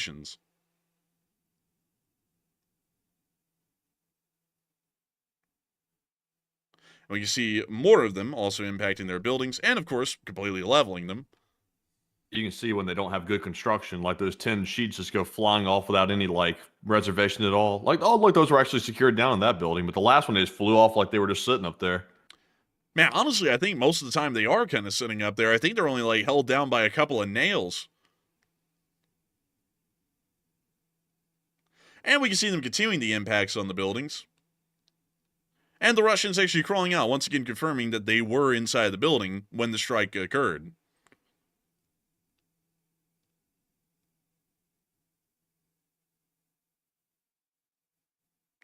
And that's the end of the clip, but very nice to see overall. Moving on from that and down towards the Seversk front, we also get to see the 54th Mechanized Brigade also repelling a Russian assault within the area as well. We can see some Russian tanks rolling forward under fire, attempting to advance on the Ukrainian positions at the town of Seversk. But, of course, that seems to have been a little bit optimistic. We also see another Russian tank trying to make its journey through the field, and FPV drones, of course, harassing them the entire way. For the larger part, we have seen practically no Russian advances in the Severonsky Forest or around the area of Seversk, due to the fact that the Russian Federation is either fighting in dense forest cover or in the element of Seversk, wide open plains and fields. These sorts of terrain are apparently incredibly difficult for the Russian Federation with its current equipment and resources to be able to advance over, and for this reason, we've seen practically no advances within these areas over the past several months, with most Russian attacks completely failing at their onset.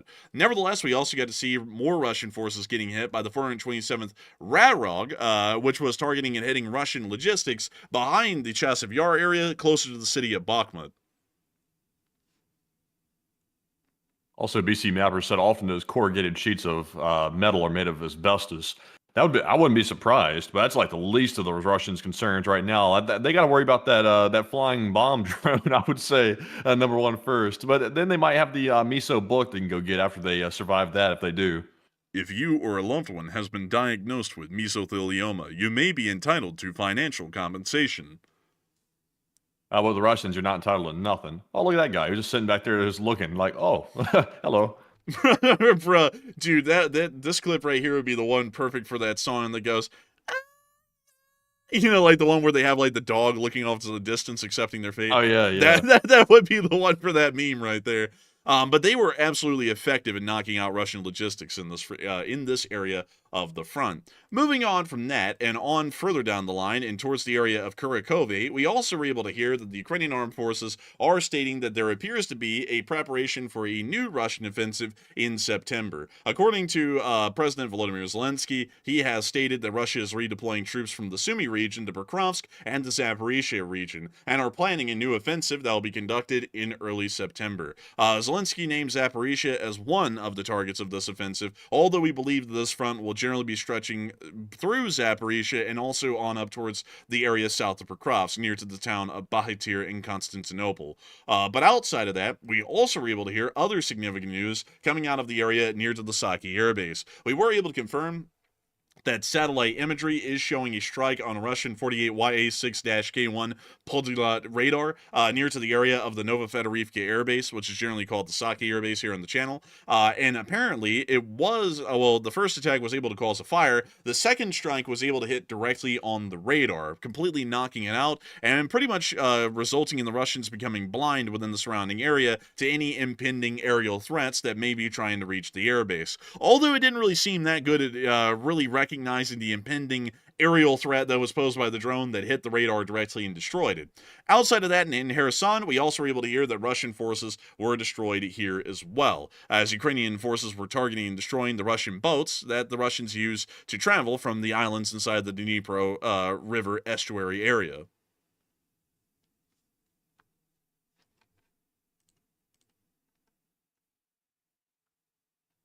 And it appears that we have a poll to get to in a minute, folks.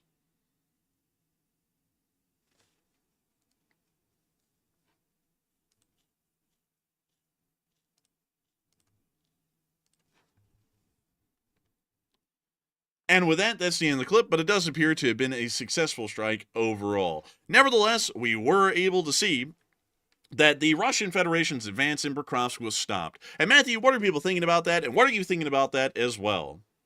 All right, so getting back into this topic once again, we did see, of course, in Pokrovsk, there was some concern for a few days that the Russians may be breaking through those lines that the Ukrainians had, but we are hearing today that Ukraine confirms the Russian advance to Pokrovsk has been contained by the Azov unit, and is the Russia's momentum now officially over? So 36% said no, Russia will still push further in. That appears to be the most popular option, actually, while 29% said yes, Russia's momentum is now over, and another 29% said it's too early to tell.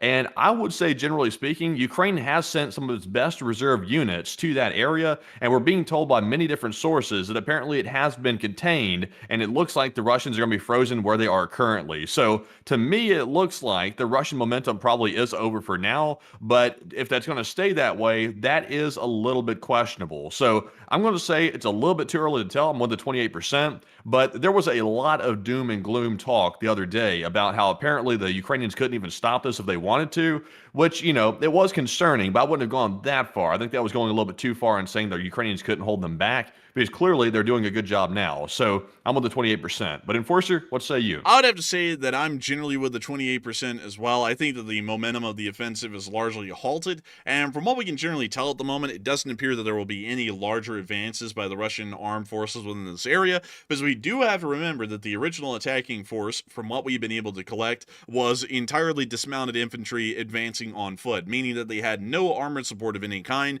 and the advent of armored personnel carriers or main battle tanks to help them to advance any faster or farther or to be as mobile as they could be, given the fact that if they had tanks and ABCs, that would be the case. So for that reason, I believe that there isn't really any advances or further ground that can be made by the Russians, because we also have not been able to hear of the Russians racing reinforcements into this breakthrough at the moment, and it generally appears that the infantry units that are involved are largely unsupported, at least for now, by the Russian armed forces. So, in my opinion, I think the Russians, at least for the situation today, if the Russians don't change this, have generally found themselves overextended within this area of the front and will not be advancing any farther and may be threatened with possible encirclement and also destruction in detail beyond that point. But nevertheless, we are going to be moving on out of that news and out of that poll and circling on up to Kyiv. Because shockingly enough, folks, because Zelensky was in Berlin today, there was no speech from President Volodymyr Zelensky here on this day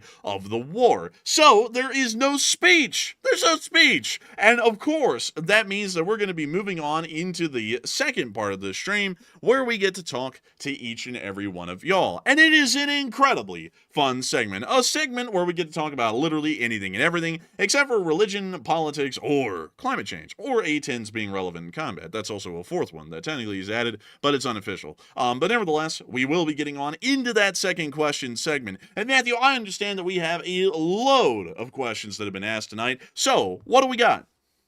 Yes, we do. We have a lot of questions. We have a lot of super chats and live chat questions as well. But also, by the way, I think we missed one thing here that I do want to return to real quick. I'm going to run a poll on it as well.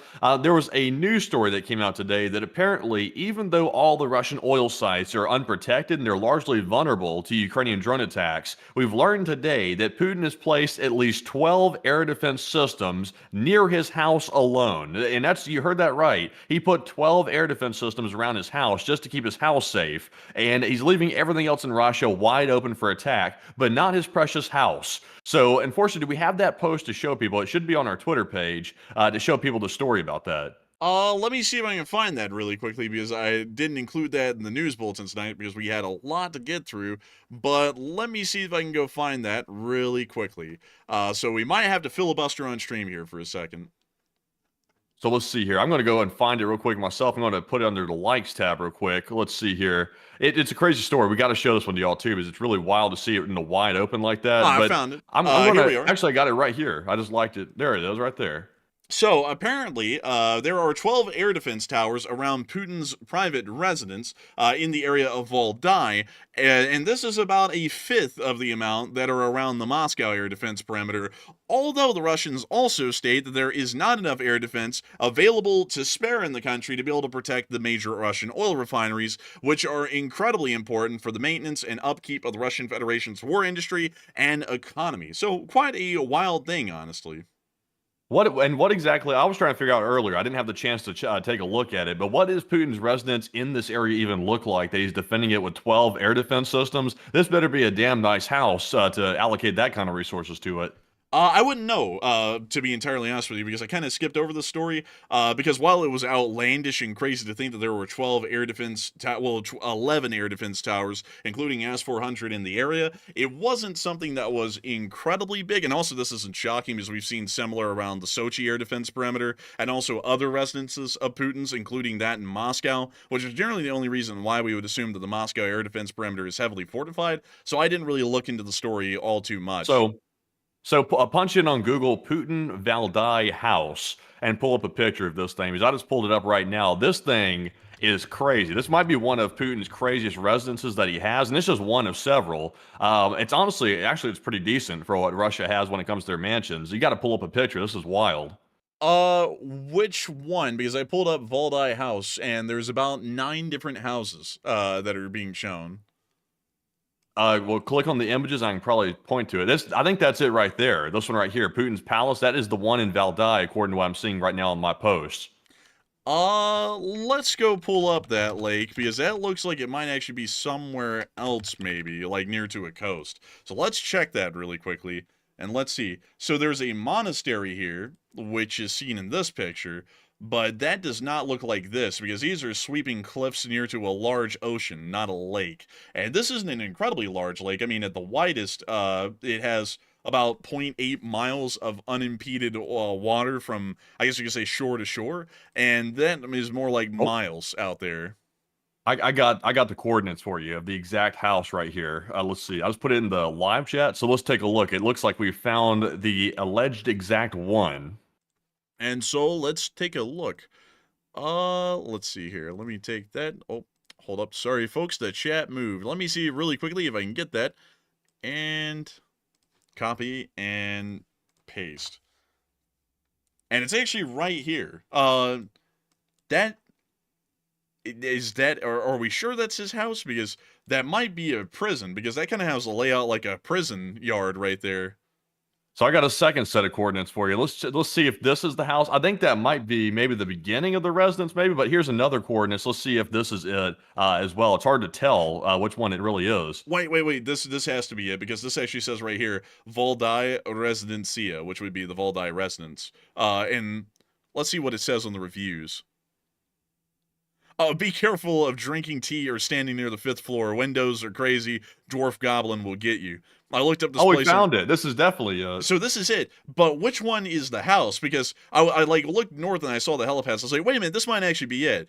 But I don't know if that would be the house per se, because this looks like a little prison yard down here, and this is a fairly sprawling sort of a complex around this place. So which one is it's up. It's zoom out a little bit, zoom out some. It was I think it's the second coordinates. It's on like a little small island. If you pull up, you'll see it, I believe. Let's see here. This? That is it. That is it right there, apparently. Huh. So he's got an entire layout like the Berchtesgaden that Hitler had around here, you know, like with the whole complex for the aircraft, the cars, all that sort of a deal. Like, this is literally a support base for Putin's house, which is right here. And where is this? This is in Nizhny Novgorod, so I kept the mouse cursor on it. So this is this is literally midway between St. Petersburg and Moscow where this house is at, right here. Zoom all the way in on it. I'm trying to see like what this thing even really looks like. It looks like it's pretty large. It's of that like square style of like mansion house. Honestly, without seeing a ground picture, it's kind of hard to tell, but that thing looks like it could be pretty luxurious. So 12 air defense systems for this? I don't know. I don't know if you can ever really justify 12 air defense systems when your whole economy is coming crashing down because you don't have proper defenses around your oil depots. Seems a bit selfish, but that's pretty much on brand with Putin, I would say. So let's see here. They actually say that there's a pantsir out here somewhere. I wonder if we can see that on the satellite, because it's not... Oh, wait a minute. Wait a minute. We might actually be able to find it, because it looked like it was in the woods right there. So let's see if I can find that, because there's like a little... So it would be somewhere up in here. And I got one of them right here. Oh, wait, it's right here. There it is. Oh, it sure is right there. And also I got another coordinate for you, too, to show you where one of the other ones are around the area.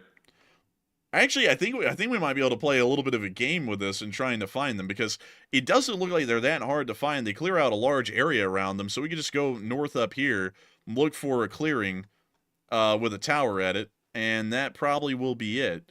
So let's see here. This one is up here somewhere. It's right around the top of this island. So, oh, it's right here. Here's another one. This one actually has a little generator, apparently in that building, I guess, to keep it running. So this one actually is more elaborate than the other one we just saw. And then there is another one further back towards the main road that comes in. So we come over here, and then we look up somewhere around here, and it should be right around this road somewhere. There's another helipad. There are so many helipads. It's unreal. I've never seen this many helipads in a single place. Like, hell, not even the Pentagon or any other facility in Washington has this many of them. But let's see. So this one also, Melanie said, are those 12 air defense systems Panzer on wooden towers or 12 conscripts with man pads? No, these are like proper Panzer systems. Like, they've got these Panzer towers all around this residence here that we just looked at in the national park that Russia has. Basically, it's Putin's personal national park where his house is at. Like, this is not for anybody but him. But yeah, there's another one right there. There's literally, like, this whole place is scattered with Panzer towers. So it's serious air defense. And let's see. Then there's one over here somewhere. And so we need to look for a concrete pad. Well, actually, that might actually be it. But generally, they're all on concrete pads that then have towers built up on them. Let's see, where was this one exactly again? So this one was right near the road somewhere. And I'm not seeing it, at least right now. If we look for a little bit, we could find it. But we are seeing a good amount of them. It's an absolutely ludicrous sort of a number. And that is really wild to see, honestly, how many of these are around. Because they've been saying for a while that there's just not enough air defense systems to defend the Russian refineries, and it probably would just take one panzer to be able to try and properly defend them. And there are 11 of them, and apparently an S-400, all within the area surrounding this one house that Putin has. Just one of them. We don't know how many of these would be elsewhere. Oh my god, wait a minute, hold up. That's the S-400 battery right here with the radar set up and everything. Oh my God. And he's not even really living here full time, to my knowledge. Like I think he hides out mainly in the basement of the Kremlin most times. I believe that's mainly where he's at. He's hanging out in the bunker in the basement. And he only comes out here when it's time to relax after a hard day of taking out the billionaires inside of Russia. So he doesn't even come out here that full time to warrant all this air defense. So that's even worse when it comes to being selfish. Honestly, this is absolutely crazy to see now that we're looking at it like up close and in detail. This is an entire frontline S-400 battery, complete with supporting vehicles, the radar systems, everything. I mean, these are not the cheap radar systems either. These are the really advanced ones. The one that actually got hit at Saki Air Base just a moment ago that we're talking about. He actually has 2 of these very same radar systems here at this one house. These things cost hundreds of millions, by the way, these specific radars. So they are not cheap. In value, these 2 radar systems alone are probably equivalent to about 2 Tu-160s just sitting out here in the middle of the woods to protect one house. A little bit crazy if you'd ask me. Like, you would just think that he would stay in one place. Because think about the president of the United States or the office of the president was afforded this kind of stuff. Like around Camp David, say, they had like 90 air defense towers. That would be absolutely ludicrous. A lot of people wouldn't even find that justifiable. Because here in the United States, for the large part, except around the White House where they actually do have NASAM systems, generally, most other places are defended by mobile air defense teams that use manpads and other similar sorts of air defense systems. It's not really that complex, but this is extremely complex. I mean, the expense alone of building these towers, and some people have been asking, are they on wooden stilts? No, it's actually well-constructed steel columns that hold this Panzer up in the air. They literally lift a whole Panzer S1, which I'll take a picture of here really quickly. Panzer S1. Right here. They take this whole thing, truck and all, with a crane, and they just lift it up to the top of that podium, and they place it down. And it stays there forever. So pretty much the entire thing's busted. You would have to rebuild the whole thing, engine, tires, everything that actually allows it to move. But the main purpose of it is to take this operator's block, which is right here, and the turret, and to put it up on a tower where it has an unobstructed view. Although I don't really know if that helps it or not, because technically there would be a negative void, or a pretty significant one, if they're that high up. I mean, these things are well above the tree line. Like, look at the shadow that the trees are projecting and the shadow this tower is projecting. And this thing is 2 times the height of the tree line. So there might actually be a radar void that exists for a good while around this air defense tower where it is not directly on the tree line, but it also isn't able to see what's in between there and the tree line itself. So it just seems like such a janky thing to do to like start just building temporary like scaffolding towers to like put mobile systems on top like that. It's such a cheap way to do it. Instead of just building like a proper like purpose-built system to tend to it, they just go and grab their mobile launchers and go crane them up to the top of a scaffolding. It's kind of goofy.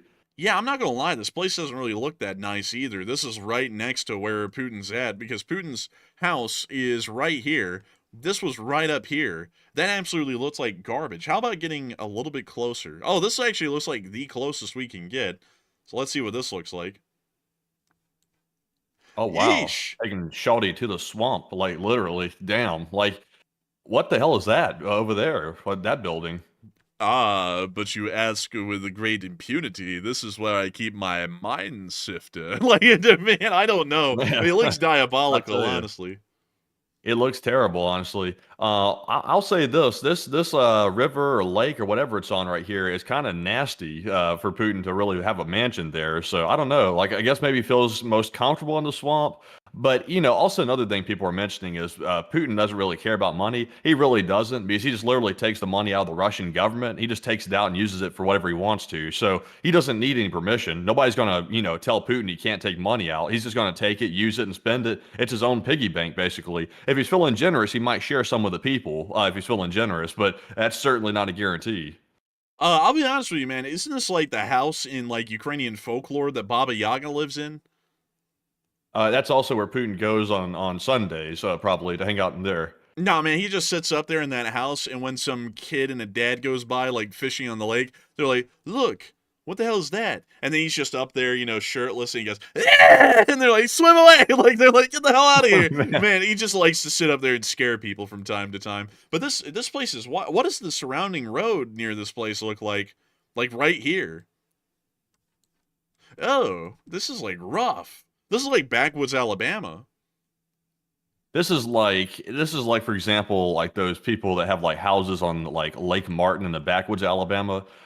They want to feel like they're out in the wilderness, but yet they have a mansion out there. Kind of the same concept I think that Putin's going for here. But this is just one of them, by the way. This is just one mansion. So if he doesn't like this one, he just goes to all of his other ones if he wants to. Also, this monastery is like in extreme disrepair at this point. Like the paint's chipping off. Um, like this, yikes, dude. Like it looks like they just keep painting it. Every time a crack forms, they just paint another layer onto this thing. For the inside's actually nice, but the outside is pretty damn rough. Like not really being kept up too well. And apparently, this is some sort of a significant monastery within the area. Yeah, so the rumor has it sometimes they looked out the window of the monastery into the lake, and they were like, it's like Lake Camp Crystal or something like that. Sometimes you look out the window, and you see Putin with his webbed feet kicking through the water like the roach, or like a cockroach he is going through the water. It's like the myth, They're not sure if it's Putin, they're not sure if it's his body double, they're not sure if it's a creature. All they know is he's the crook. That's all they know. Hundreds of years ago, Matthew, when they built that monastery in the 17th century, someone said, Why, great patriarch, shall we build this monastery in the middle of Lake Valdoskoye? And he said, One day, my son, hundreds of years from now, long after we're dead, a great demon will live around the shores of this lake. And he was right. He's right here, right there in that little house, like every once in a while. But that's the reason why they built the monastery, was to protect everyone else in the nearby town of Baldoskoy from the bastard of Lake Valdoskoy Lake, I guess you want to call it that, Camp Crystal Lake, I don't know. But what does this town look like, since it's so close to his greatness? What does it look like? Yes, the intersection of Shitsville and Shitsville. Damn, this place This is actually high. This is actually high class for like a Russian small town. They got paved streets. They've got paved sidewalks. It's generally clean. This is oddly nice for Russian standards. What the hell? Dude, I had to go Ice back. cream. Nah, that was like lingerie. Oh, yeah, that might be. That's not ice cream right there. Oh, yo! Chocolate chip, Jack. Oh, look. What the hell? Is he wearing camo? Bruh's going tactical out here on the road repairs. And they got an ambulance standing by because they know there's going to be a workplace accident here in a minute. This guy is shoveling nothing, apparently. Oh, look, it's that fake, like, North Korean style construction stuff. He's, like, scraping up, like, a piece of like bird doo-doo or something like that off the street. I don't know what the hell he's scraping up. Bro, that's literally asphalt. I don't even know what that is. Yeah, it's like he's trying to like scrape the asphalt off. This is a photo op right here. Come on. Let's see. Let's move further down the road. They blurred one building out. It's too obscene. Let's see. Groda Pobradim. Let's see. Pobratimi. So I don't know what that means. So apparently it's like friendly cities, maybe something along those lines. But it names off a couple of them in the around the surrounding area. Baldai, let's see, Torok. Wait, hang on, Tornok, I think that is. And then, let's see, Pushkil, and then Podlovsk. So man, we say a push kill. That's kind of what they do to those oligarchs when they go out the windows. They kind of do that little push kill a little bit. Welcome Honestly, to so it's terrible. welcome to town of push kill. Oh, what is your welcome custom here? We push to kill. Like it's like, oh, simple town name. Friendly people. Also, I like how this coat of arms up here, Matthew, looks to be a crown surrounded by crosses, and then military camo surrounded by the void of pixelation. Honestly, I thought that was a toad that had its neck up in the air, like looking straight up and going, "Ugh." I didn't know what that was at first. I was like, is that a toad? But I don't think it is a toad. Bro, I think that might be Hot Dog Man going, oh man. He might actually be. What is this building right here? Dude, that looks like a sanatorium or something. Oh, of course they have to have the monument to the I think that's a monument to World War One. That's rare actually in Russia. You don't see a lot of those. But what does it You know, look like? Russia single-handedly won World War II, you know. Oh, dude, hands down. Ooh.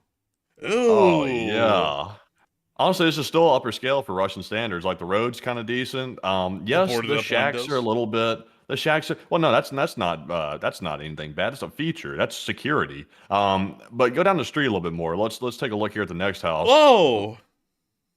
That's come on, man. That's not too bad. They have mortar on that. I mean, mortar. That's a luxury in Russia. I mean, look at that exposed mortar in your exterior. You have wood shack as the add-on addition. They've even built onto this one. Wood shack is extra. Dude, that extension is so narrow that if you open up the door, it gets jammed on the back wall when you open the door. Honestly, yeah. I mean, this looks like it could double as the home. Like this is like in Russia what they call a remote worker. They work in here for remotely, and also it's the slaughterhouse on the weekday. That's where they cut the meat up and they sell it. And right here, they also live in the top. So you know, just got to get used to the smell. And then they added on the little extra over there because they need to have a place for obviously a living room. Also, why they have like a makeshift ladder like on the roof right there? Like they have to make it a routine thing to climb on the roof or something. Oh yeah, dude, it's routine. Like what do you think this is? High quality construction? Look at the angle on the roof. They couldn't even get the angles to line up. One overlaps on the other and then they put a tarp on it. Man, I tell you what, even Angela Merkel would be like terrible at that. That Angela right there is not right. Man, they Angla badly. Like, oh, look, this is Pavlov's house from Stalingrad. They brought it up here to the great town of Valdai in the Novgorod Oblast. Oh my god. This place is terrible, really. Like, this is depressing. Also, this car appears to have been scringed a good bit. But, dang. That's I a gotta shrinkflation they talk about. It's hitting Russia extra hard. The cars are just like shrinking down. Bro, the economy is so bad, this is considered high end in Russia. Remember this, folks. Remember this. Whenever you think it's bad in America and you look at places like Skid Row and you're like, oh, that's bad. Yeah, it's bad, but this is what Russia looks like normally, which is the equivalent of Skid Row nationwide. So when you think it's bad in America, just remember this is what average Russia looks like. This is 1.5 miles to 2 miles away from Putin's private residence. Like in most places, it's not going to look like that out in the American countryside. Like let's go do that really quickly, Matthew. Let's go to the American countryside, like in upstate New York, perhaps, because that's a place we haven't been to a lot. And let's go look at the town of Old Forge. This would be something equivalent. And look at this. This is so much better right here, isn't it? Honestly, the road's almost equivalent. I will give it that. But the buildings, though, are on a whole nother level. You know, we actually have a thing in America called maintenance. And we also have liqueurs. Although the Russians also know very much about liqueurs too. They're probably experts in it way more than we are, especially in the vodka variety. But you just don't have this like Main Street USA vibe going on in Russia. You don't have a Main Street Russia vibe going on. It's like backstreet Russia all day. Dude, why in the world does Russia's skies just have like this oppressive look to it? Like it's always like a couple of shades grayer than the skies elsewhere. Like in America, it's like bright and sunny out. It looks like a good day. In Russia, everywhere. Like I can just show y'all an example of that. Like bright and shiny here, right? Around 4th and 7th Lake, and also maybe well, actually, first, second lake, third lake, fourth lake, Fulton Chain Lakes, then the seventh lake. We skipped oh, here's the fifth lake, the sixth lake, the seventh lake, and then we obviously have the eighth lake up here. You know, we were creatively naming back then. But outside of that, let's go over to Russia, to some place in Nizhny Novgorod, and I will promise y'all that if I drop down on there, I bet you 8 out of 10, it's mostly going to have a grayer shade to the sky. Like how? How in the world? Like And this picture was taken, what's it saying, 2021 or is that 2001? this technically was taken back in 1986. It was finally uploaded in Oh, 2021. okay. Well, I mean, yeah. I mean, it looks, and also, why did it have that like radiation grain like in the picture too? It looked like it had like Cherenkov radiation in the picture. Now, this right here kind of looks like if you're going out to Polzeath in like England a little bit, kind of like it a little bit, somewhat. The bushes being close to the road like that. This doesn't look too bad, but once you see the aqua green colored building, you realize it's not England anymore. Also, once you see this, you realize it's definitely not England. This is Birmingham. These Oh, people look like, oh, that's a cute cat. Like, but these people look like they're up to something. Like the way they're sitting, like one of them's leaning in, like trying to conceal something. Quite suspicious. But this isn't they really thought that the bad. KGB car coming by. They didn't think it was Google. What the hell? Oh, he's just doing gardening. I thought it was something Okay. else too. I was like, what the hell? But, huh? What the? They're. I was about to say, what are these? They're just rocks painted red. I was like, what the hell? Like that took me by a shock. But let's see.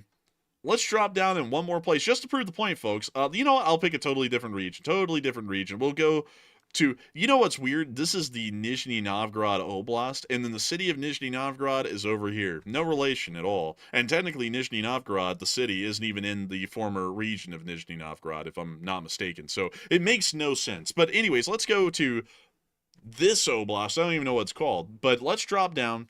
Gray skies guaranteed. I'm pretty sure.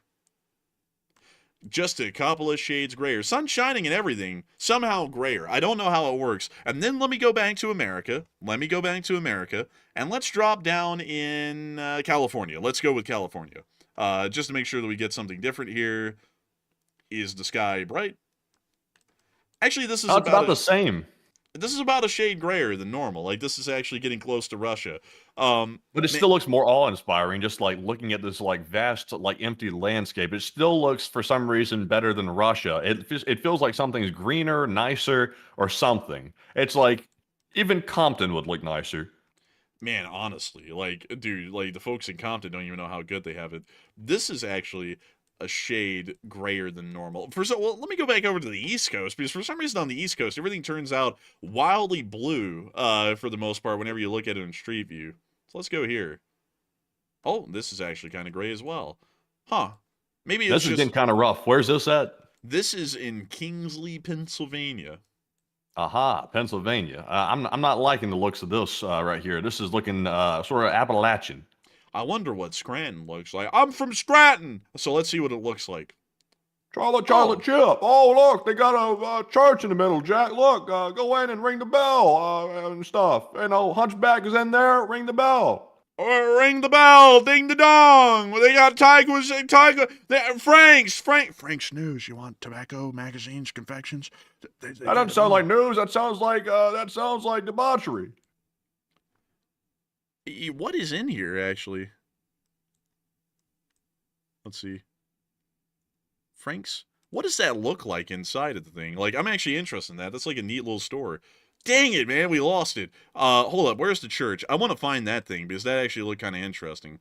You know the good news is for Russian towns. I will say this about them: is that Russian towns are so hideous and so ugly, like especially the really rough ones. They don't even really need air defense in those towns because like they're already like so like kind of unappealing. The missile smells the place. It goes, I'm not stopping here, and then it just goes on its own direction. It just heads out like it doesn't even stop. They don't really need air defense, but you know the missile might smell that mansion over there, and it might might want to go get a taste of it. So they might need the air defense there. But not so many air defense systems, like 12, that's a little overkill. Honestly, extreme overkill because one air defense system could provide enough coverage for that whole area, and they have 12. That's just nuts. Also, I gotta say, folks, what is this? Going, gone. Fresh looks from the family. Man, they fresh and fit. But let's see here. Yeah, that's what I said when I walked past. I said, going, I'm gone. I said, bye-bye. Right, isn't that what they say about like drunk people who are like about to pass out? Going, gone. Like I thought that's what they said about them. Then they also have Giant. What is Giant? A food and drug store. They got a robot in there. They got, what is this? I was at those Watermelon. aloe drinks. I think those really good aloe drinks have like way too much sugar in them. Speaking of that, I need to get one of those again because I hadn't had that in a long time. That was pretty good. I could go for one of those. Those are actually pretty decent. Um, That's interesting though. Scranton. They actually have this really cool place down here in town. It's called the Steamtown National Historic Museum. They got all kinds of cool stuff here actually. Like pretty neat stuff. I mean, look at that. It's actually got a lot of operational steam locomotives that actually run. Pretty cool place. It's well maintained. It's got a lot of historical stuff in it, but that's also Scranton has a very large munitions plant here as well. Scranton's actually kind of interesting, to be entirely honest with you all. Like, there's some stuff to do in Scranton, stuff to see. And I think if I remember correctly, the munitions plant is right over here. Actually, no, that is not the munitions plant. Where in the world is it? It's on the northern side of the city, somewhere up here. And I'm trying to remember where it is, and I'm having a really hard time with this. So I'm going to forget it and just move on. But there is a big munitions plant that produces 155 millimeter shells here in Scranton, and it's also been expanding over the past few years to increase production. Let's see. What else? Also by the way, while you're rabbit holing on Pennsylvania here and looking at that, let me read off a super chat real quick that's kind of on the topic we were talking about with Russia real quick while we're still sort of close to the topic. LC39A threw in a massive $125 donation, by the way, and a huge shout out to you, good sir, for that massive support, by the way. That is humongous once again, and thank you very much, LC. I'm trying to keep up with the days that you're throwing in this massive support because I think it's been like 10 or it might be 10 or 11 days. I can't remember at this point, but it's been a long streak here. You've been throwing in that huge support. So huge thanks once again for keeping the streak up. And LC said, Putin is showing the oligarchs the window as his way of fighting corruption. LOL. Honestly, though, it's kind of hypocritical, isn't it? Because Putin is like the biggest crook inside of Russia. He's literally like king crook, like kingpin. And he's the one fighting corruption by getting rid of these oligarchs. And Putin loves to go around dressing down these top like executives in Russia. Like he'll put them on the spot like publicly in front of all the cameras and pretend like he's like the protector of the people. Like, why are you stealing from the people, a Russian executive? And then the executives, like, of course, scared for their life because they know what's going to happen later if they defy Putin whatsoever. They're going to get the window extra quick. So then they like stumble over their words. They look like a fool for a bit. And then about 6 months later, they get the window anyway because Putin wasn't going to let them get away with it. So, it's a joke. Like, it really is. But Enforcer, what say you? I would have to say a huge thanks to you, first off, for the support, LC39A. Massive support once again in helping this channel to keep rolling. And also, I would have to agree, but you know what's crazy is that back in the day, did you know, Matthew, back in the early 2000s, someone in Russia, an oligarch, actually called out Putin for being the ringleader of the corruption? May he rest in peace. You're actually right. He's still in Russian prison to this day. Oh, who is it? Yeah, I forgot. Well, actually, no, he's not in prison to this day. He actually got a pardon before the 2014 Sochi Winter Olympics to try and make Russia look better for the human rights side of things, considering it was being brought up, before the Olympics. But the guy was in prison for like 17 years because Putin got his little roundabout for the oligarchs in the Kremlin. He was like, everyone, we must address the great problem of corruption. Everyone, what do you think is causing corruption in this country? And everyone was like, I think it's the wicked bureaucrats, little bastards running corruption. Everyone at the table is involved in corruption. He's the ringleader of it. So one guy had this stupid idea of saying, I actually think that the president himself is sponsoring and encouraging a lot of this corruption. It really is stemming from the top. So then Putin sat there and said, right in the middle of the meeting, excuse me, Vadim, isn't it you who ended up having a pretty significant tax problem for your company solved by giving a gift of money to the Russian tax bureau? And then the CEO went, oh? And then the criminal prosecution started, and the guy went to prison practically immediately right after the meeting. And he was there for 17 years until he got pardoned. And now I think he lives in the UK, and he tries to help out others persecuted by Putin in escaping Russia. Yeah, isn't it quite crazy how like corruption is so like perversive through the Russian system, but yet the guy at the very top of it, who's Vladimir Putin, just happens to be completely immune to it. Like he's not involved in corruption whatsoever. He's totally clean. He's just an innocent guy. He's just he's just doing good for the community and stuff like that. He would never do nothing. But yet he's sitting there at the very top while literally everybody underneath him is like crooking the system like left and right, like just stealing blind. And the guy at the top, he's totally innocent, y'all. He didn't do a thing.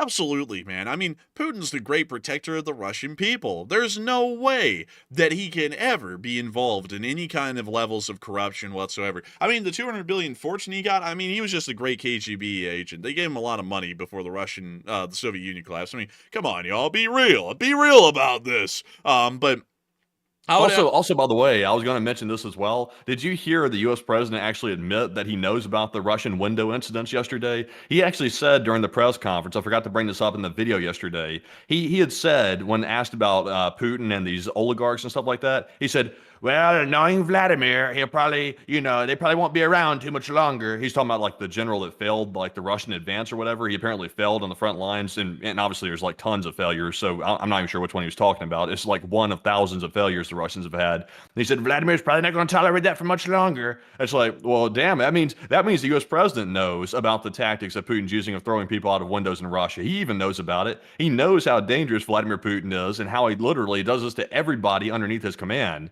It's crazy, honestly. He even knows about it too. Yeah, it's a really crazy thing. And also that was crazy because he also said that the Russians would have taken Kyiv if they had just stayed on the highway.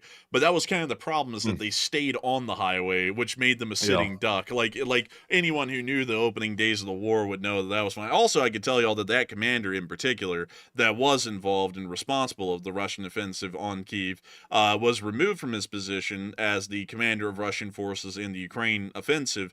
And nothing really happened to him. I mean, he's just kind of, he took up an office job position where he's not really in control of active combatants. It's some sort of a other position at this point, but he wasn't like purged or blitzed or something like that. Others have, there's been a decent amount of Russian commanders and generals that have been purged, put into prison on alleged corruption charges and all that sort of a thing. But the guy in particular that actually led the Russian offensive into Ukraine in the first place, he's still out there just kind of wandering around.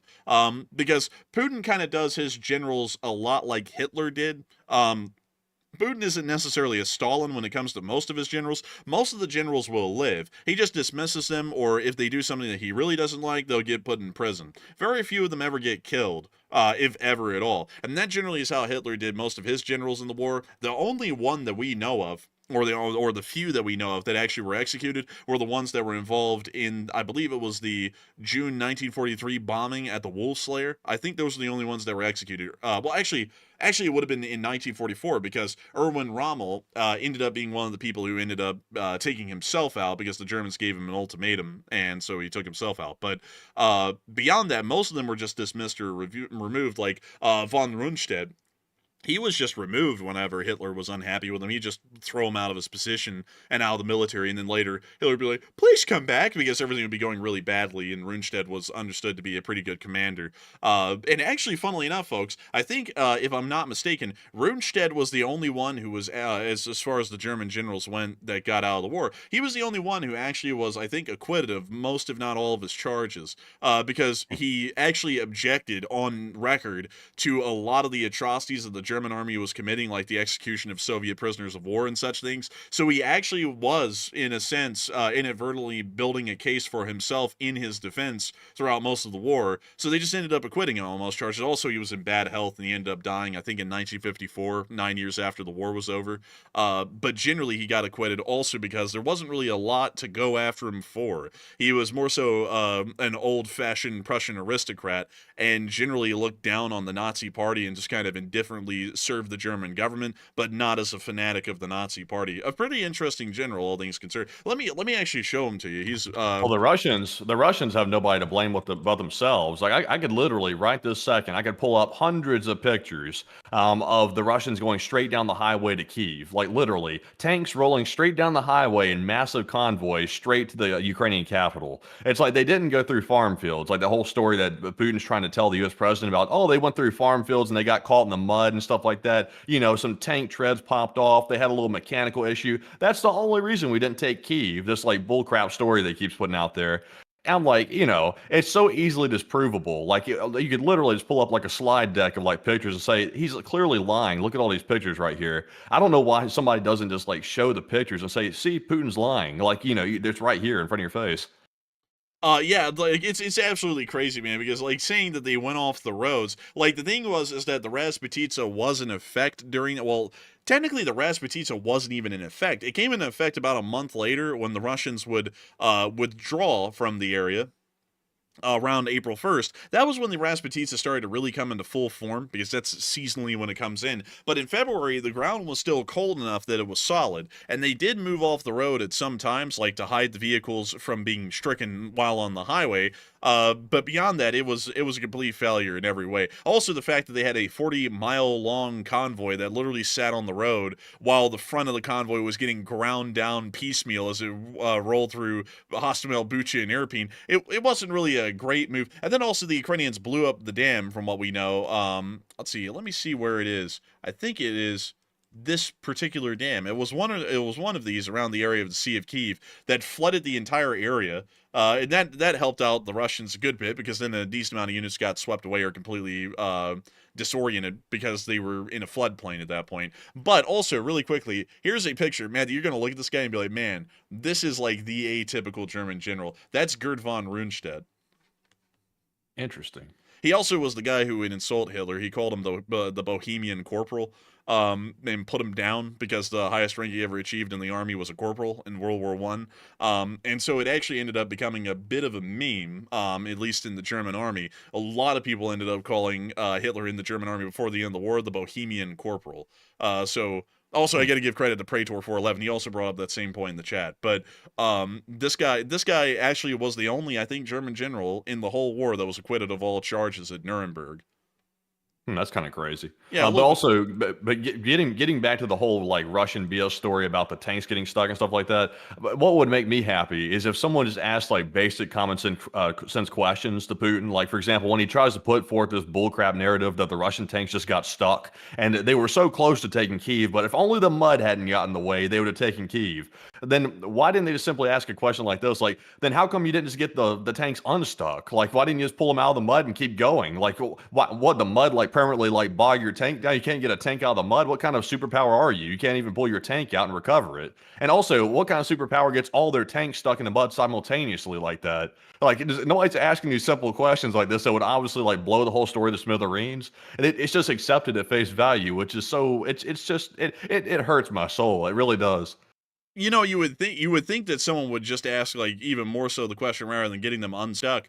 Why in the world do your generals not even know the ground was that muddy, considering that they were literally just 20 miles across the border in just about the same terrain? You know, that's just a bigger question in itself. It's like, how the hell do they even not know that the ground is muddy? I mean, that's like one of the most important things that a military commander has to know is the terrain that they're about to be fighting in. That's a pretty important thing to know. So it's like, how the hell did they not even know that? So they're such a superpower and so grand and opulent in their military prowess that they can't even figure out the ground's muddy just 20 miles from where they're at. Like, that sounds pretty damn stupid to me, if you ask me. And also, it's like, Russia sent in like their elite guys, like back in the beginning of the invasion in 2022. The same elite guys that are going to Belarus for the Zapad exercises are the same guys that invaded back in 2022 in Ukraine when it first started. Oh, it sounds like you cut out there. Obviously, say what? It sounds like you cut out there for a minute. Oh, well, I was saying Russia allegedly, air quotes, sent their best guys into Ukraine and sent them there. And those same guys are now going to Belarus for the Zapad military exercises. So, how does your best guys get demolished by the Ukrainians who are allegedly a podunk military, according to the Russians? And you just explain that away as, oh, well, we just got caught up in the mud. It's like, it's so goofy.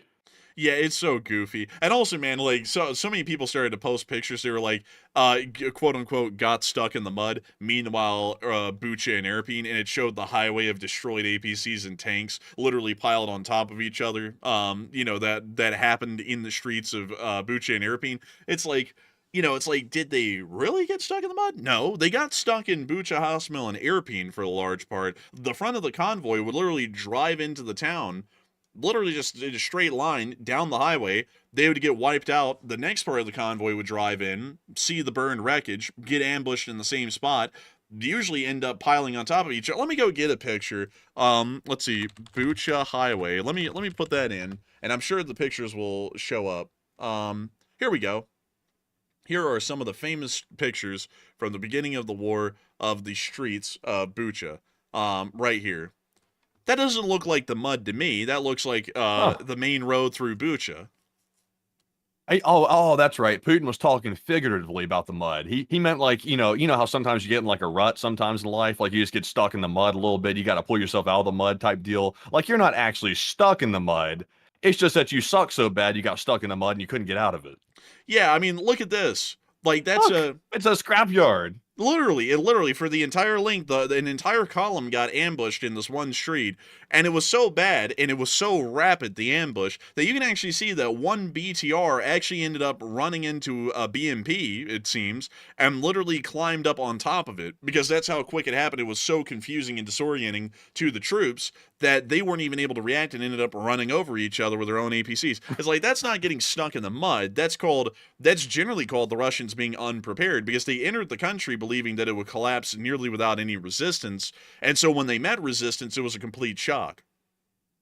Yeah, it's so bad. Like it's really honestly so bad. But in the meantime, though, let me grab another super chat while we're still talking about this. We have another one that just came in from LC39A, by the way, the channel legend. He threw in another massive super chat tonight, and it's a $126 donation. Thank you very much, good sir, all the way from Canada once again for that support. And he said, tell him about Seward's Folly. So this is a great one. It's 1866. It's a year after America fought the bloodiest war in our history, the U.S. Civil War. About 600,000 Americans died in that conflict. That is actually more, folks, just a little bit more than the epidemic, or generally, as a lot of people call it, the pandemic that swept the country a couple of years ago. Just about, I think it's like 50,000 people.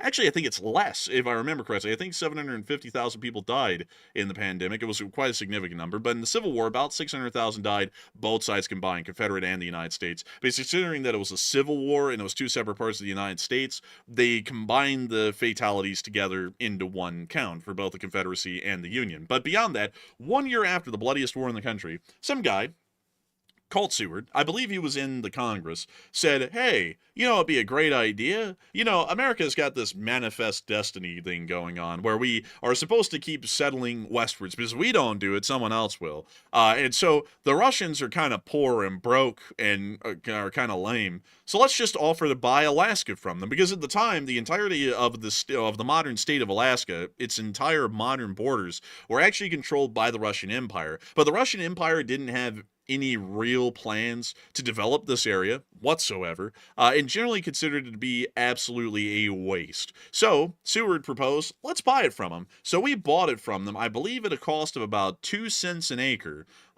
which was quite cheap, really, when you think about it, 2 cents an acre.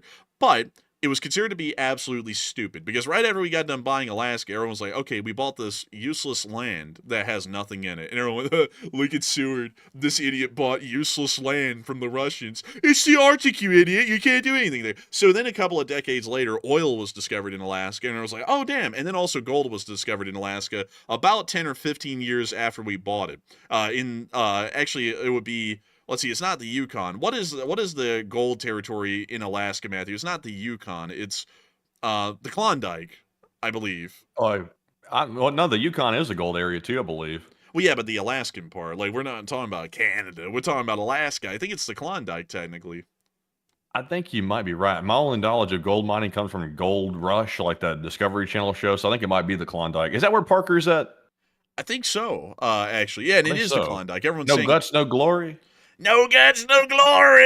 It's easy as a piece of piss. Yeah, man, like, bro, that show is wild. But beyond that, it was the Klondike, and so a lot of people were, oh my God, there's gold up there, and then they moved up there, and it was hell. But beyond that, it was then later considered to be, wow, this has actually got a lot of resources here. This is actually important. And then after the 1950s, we were like, Alaska is ungodly important because it's the most northerly Arctic possession that we have. And it's the closest to Russia. So it generally means that Alaska is pretty much a strategic bastion at this point of the United States against a preemptive Russian nuclear strike or a Russian bomber attack, either one, depending on the era. So, quite an interesting sort of thing. Also, thank you to Wolfman for the correction. Actually, Seward was the Secretary of State at the time. I actually did not know that. Thank you for correcting me on that. I thought he was actually a member of the Congress. But beyond that, that is, in a sense, Seward's folly. I don't know why a lot of people dissed on him for it, though, because it's like, considering that Manifest Destiny was a huge thing at the time and pretty much everyone believed in that idea, it's like buying Alaska, which is a very large state, mind you. Let me go get the true size map and show y'all how big it is compared to the continental lower 48. True size. Let me see if I can get a state. Maybe I can just grab Alaska. I can. So that's how big Alaska is compared to the lower 48. So considering that Manifest Destiny was all about just, getting land, it's like, isn't this the greatest land grab that was ever achieved in American history? I mean, this thing is as big, just about as the Louisiana purchase that we did with the French. So it's like, I don't know why in the world people dissed on him for it at the time. I honestly think it wasn't that bad of an idea to buy Alaska from the Russians, because, what were they going to do with it? Nothing. And It was a good idea to buy cheap land. You never know when it's going to turn valuable. So if you can buy it cheap, you might as well just buy it and hold it. Hodl. Yeah, we didn't really do the same thing with Hawaii. Actually, if y'all do not know this, the reason why Hawaii's flag has a Union Jack on it is that Hawaii was actually an independent kingdom that we annexed, which is something a lot of people don't know. But this was the Kingdom of Hawaii's flag before they were annexed, and then they just carried it on into being a territory and then on further into a U.S. state once they were accepted in statehood, I believe, in... Damn, I'm drawing a blank here. I think it was 1959, if I'm not mistaken. Let's see, let me check. It was 1959, so I was correct on that. So, and August 21st, actually. So, it's coming around time. It's about to be the anniversary of Hawaii's statehood. But beyond that, Hawaii was actually a kingdom that a lot of foreigners actually travel to, because Hawaii was actually a huge pineapple and sugarcane producer for its era, and everyone was like, wow, pineapples and sugar canes and exotic sorts of crops make loads of money. So people started to buy up these massive plantations all over the Kingdom of Hawaii, and as they did, they started to draw in more and more American influence as they arrived, and the royal family of Hawaii, or the Kingdom of Hawaii, started to realize that this was happening, but there wasn't really a lot they could do, because if they tried to expel these people, they'd end up pissing off America. So slowly yet surely, the influence from the American planners that pretty much arrived in the Kingdom of Hawaii whittled down the Kingdom of Hawaii so much that eventually they just requested that the U.S. annex the Kingdom of Hawaii, and we did, and then it became the territory of Hawaii. It was still a territory when the attack on Pearl Harbor in Hawaii happened, and it only became a state in 1959, and it became a state at the same time we brought in Alaska, because much like it is in the modern day, no one wanted to accept a state one at a time because that could throw off the balance in the Senate. So it was generally understood, I think even in that time, that Hawaii was more Democrat, Alaska was more Republican, and so bringing the two in at the same time would ensure a balance in the Senate of 2 new Democrat senators and 2 new Republican. But technically, Alaska was accepted into the Union last, right after Hawaii, which is why Alaska's state slogan is the final frontier, because they are the last state to be admitted into the Union, at least right now. So I'm glad we bought Alaska. I'm glad to have them. yeah, it's a pretty cool state, actually. A lot of natural beauty up there, like the Mount McKinley area right here. Very beautiful place. Gorgeous, really gorgeous. But with that, I hope that does address that the best we can, LC39A. A huge thanks to you so much once again for support and helping this channel to keep on running. I hope that does address that incredibly well. And with that, we are on into the super chats as a whole, because we've been rabbit holing a lot. So Matthew, what do we got? All right, so getting into our third super chat, this one goes to Andrea Fed, who puts in a $20 donation, and thank you very much, Andrea, as well for that support. And they said, did you ever look into Japan's railgun that they have? Unfortunately, I didn't have time off air, but let me try and look at it right now. Japan railgun. I know that America's been working on ours for a while and hasn't really gotten anywhere with it, but this is what theirs look like. Oh, that looks pretty cool. I like the design of it. Looks pretty sick. Actually, looks futuristic. But what's the premise behind it? It just fires like I assume it's electromagnetic, and it fires probably a metal rod of sorts. That's what I would guess. I don't really know a lot about railguns, to be entirely honest, rather than they use magnets to propel something at extreme speeds. But let's see here. Let's look at naval news. What do they have on this? Let's see. The target research barrel life of 120 rounds. Oh, damn. That's putting some wear and tear on the barrel for sure. Well, that was apparently the target goal, not what they were able to achieve. Let's see what they were able to achieve. Let's see here. See over the results. The project is now Research on continues firing a projectile. Blah blah blah blah blah blah blah blah. It doesn't appear that they actually listed the results of the test, but it generally appears to be a railgun test similar to those that have been conducted here in the United States. I honestly do not know if railguns are going to be the future of naval warfare or naval artillery support. Because generally these are nowadays main guns on vessels like these are used largely for air defense. So I really don't know what the future of these would be. And considering that they have a very limited rate of fire right now, given our limitations technologically of just a couple of dozen rounds before they are completely spent, I think the conventional guns like the 127 millimeter found on most Arleigh Burkes is going to survive well into the future, considering it fills more of an air defense role than anything. But still a fairly interesting development nonetheless. And so with that, a big thanks to you for the support. As someone's saying, read it. I can't read it because we have a lot of time limitations here on the show. I would love to read that on air, but sadly I can't. But a big thanks to you so much once again for support. I hope that does address that the best I can. And with that, we are on to the next one. Also, by the way, Old Warrior said, isn't most of the Klondike in Canada? Yes, I believe most of the Klondike is in Canada. I just did some looking on it, and it looks like most people in the chat saying that are correct. So I think some of the Klondike's in Alaska, but most of it is Canadian. Interesting. I think, though, the Alaskan gold rush, considering it pertained to the state of Alaska, happened in the Alaskan part of the Klondike, because there was a significant gold rush that brought a lot of people to where Fairbanks currently is, and that's why the city of Fairbanks exists in the first place. It's a aftermath of that gold rush, so probably unlikely. You know what they call it? You know how the city got its name, by the way? How? Well, obviously when you're mining gold's worth a lot of money. So when you go to sell your gold and you cash it in for real good cash, cold hard cash, you got to take it to the bank. And, people are really concerned, is the bank going to steal my money? Or are they going to properly store my money? Which one is it? So what else to name the town than Fairbanks?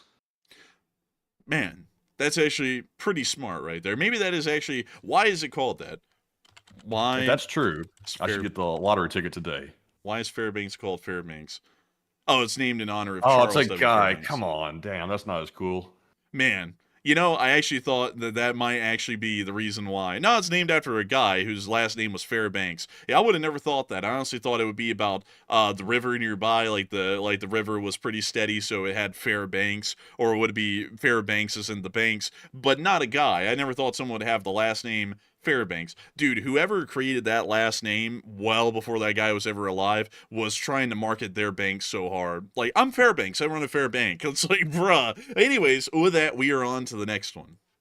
And our next super chat goes to LSA Sergeant Figment. It is Sarge, and he puts in a $20 donation. And thank you very much, Sarge, for that support. Once again, he said LSA and hit the like button. That's an order. And for all my friends in Alaska, please buy and order loads of Ukraine flags and fly them all over the state for Putin's visit. And fly them at the airport, the hotels, the restaurants. Fly them everywhere, he said.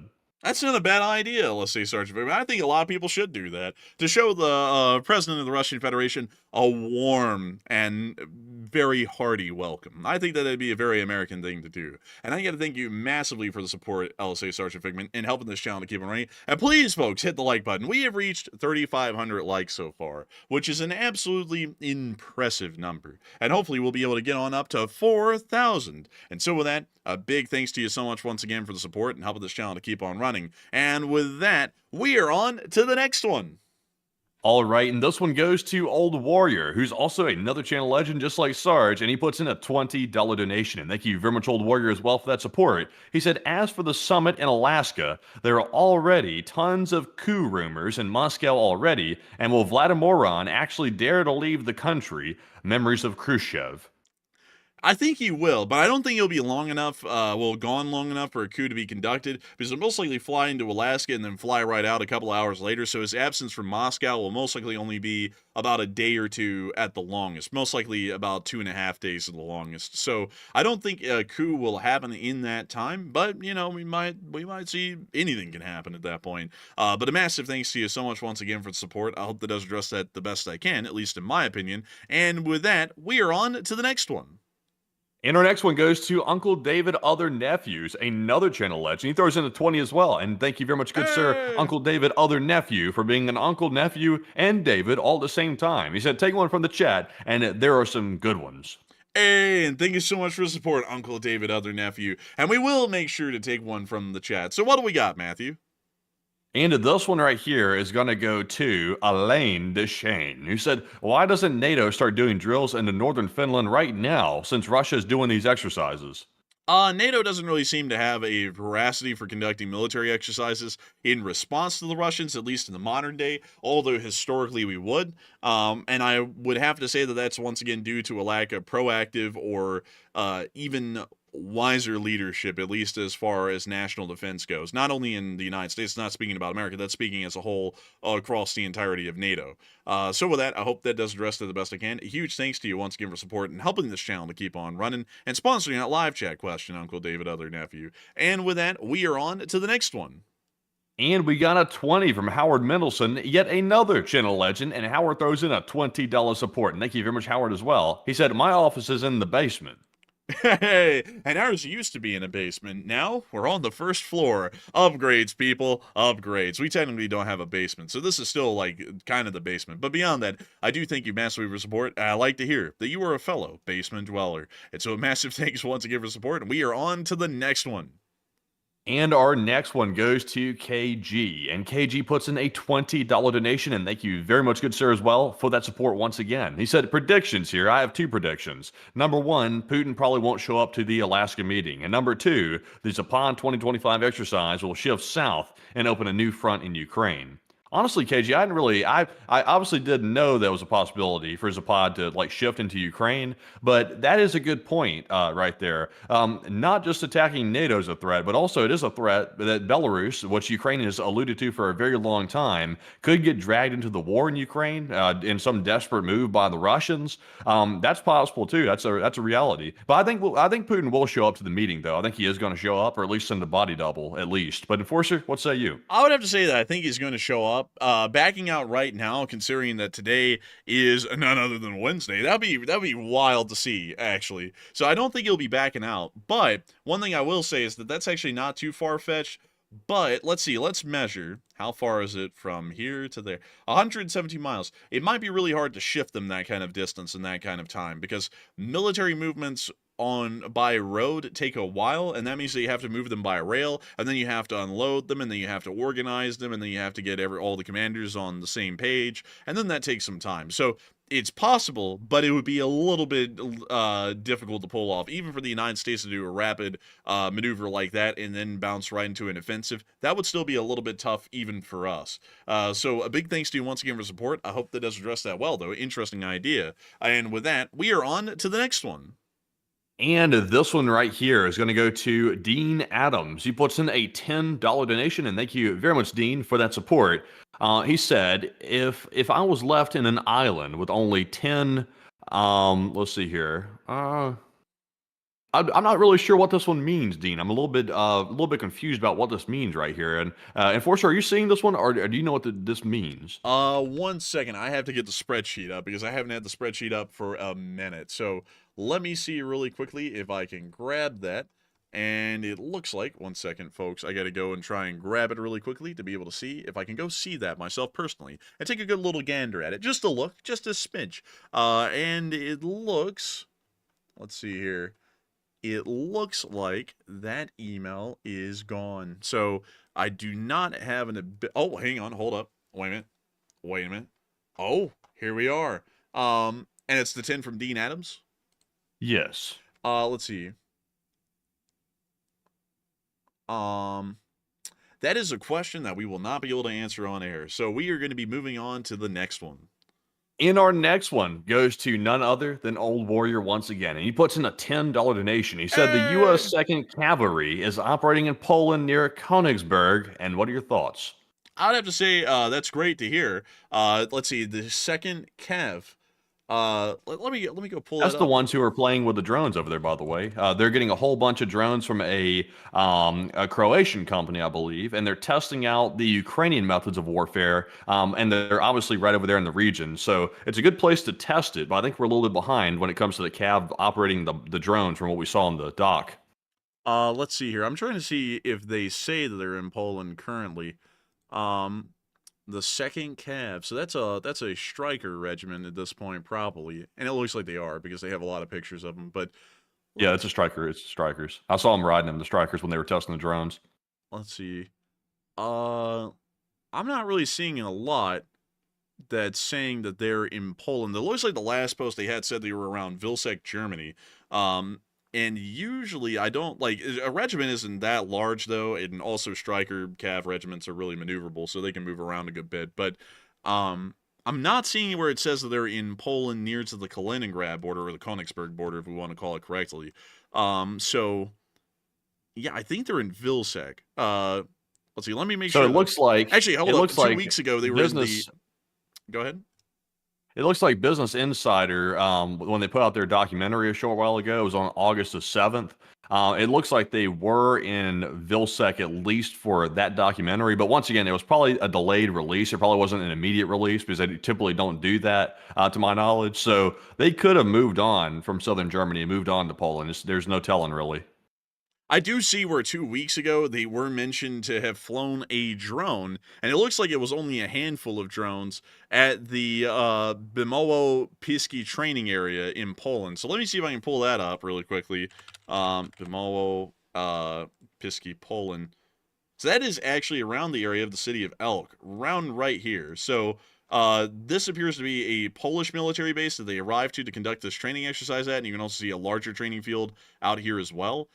So that appears to be where some of the Striker Cav regiment was, but I don't believe the entire Striker Cav regiment is currently in that area, because it says soldiers from the 2nd Cav regiment supported Task Force Iron during the culminating CUAS exercise, Project Flytrap, at the training ground. And it looks like it was more so focused on the drone-based elements of that of the 2nd Cav. So I don't think it was the whole regiment. I think it was just an element of the regiment that was sent to that training field. But I do thank you for the support, and it would be nice to have the entire Striker Cav regiment in the area, because that is a unit that could screen the Russians in the advent of an advance. So a big thanks to you so much once again for support and helping this channel to keep on running, and I hope that has addressed that incredibly well. And with that, we are on to the next one. And our next one goes to none other than Duncan VR, a channel legend from Australia, and he puts in a $12 donation. Thank you very much, good sir, for that support. He said, was that MiG-29 pilot in a rush to pick up the burger? Let's see that clip again. Oh, man, I'm telling you. Oh, man, I'm telling you. And let's take a look at it really quickly. Look at that. That's fair play right there. I think he was on a rush to go get a burger, maybe an In-N-Out burger, which Shargy is usually a huge supporter of here on the channel. But beyond that, I'd have to thank you for the support, Duncan VR, and I think he might have been on a little bit of a rush. Reasons? Unknown. But a huge thanks to you so much once again for the support, Duncan. I hope that does address that incredibly well. And with that, we are on to the next one. And we have a $10 support here from Old Warrior once again. He said, from the military show, the 2nd Cavalry Regiment arriving in Poland for a training exercise is far more than a U.S. show of force or a boost to Poland's border defenses. And I thank you for the support, Old Warrior. Getting back to the 2nd Cav Regiment discussion, really quickly, let me go to Twitter. I'm going to go pull up their account directly, because usually they'll mention whenever they're moving around a little bit. At least most units will. 2nd Cav... 2nd Cavalry. Let's see here. Do they only have those posts on their website? 2nd Cavalry Regiment. So here we go. And we have this website right here. Oh, they're posting them on Facebook. Let me go on to my Facebook. I'm going to have to keep this off air because I like to keep my Facebook private. But let's see here. Oh, you're on the Zuckerberg's Book of Faces, eh? Oh, yeah. You know, I have my stuff sold, allegedly, to Cambridge Analytica. But let's see here. It looks like, from the best I can see, they're just about everywhere. Like, let me go pull this up. Bali Airfield. They ballin'.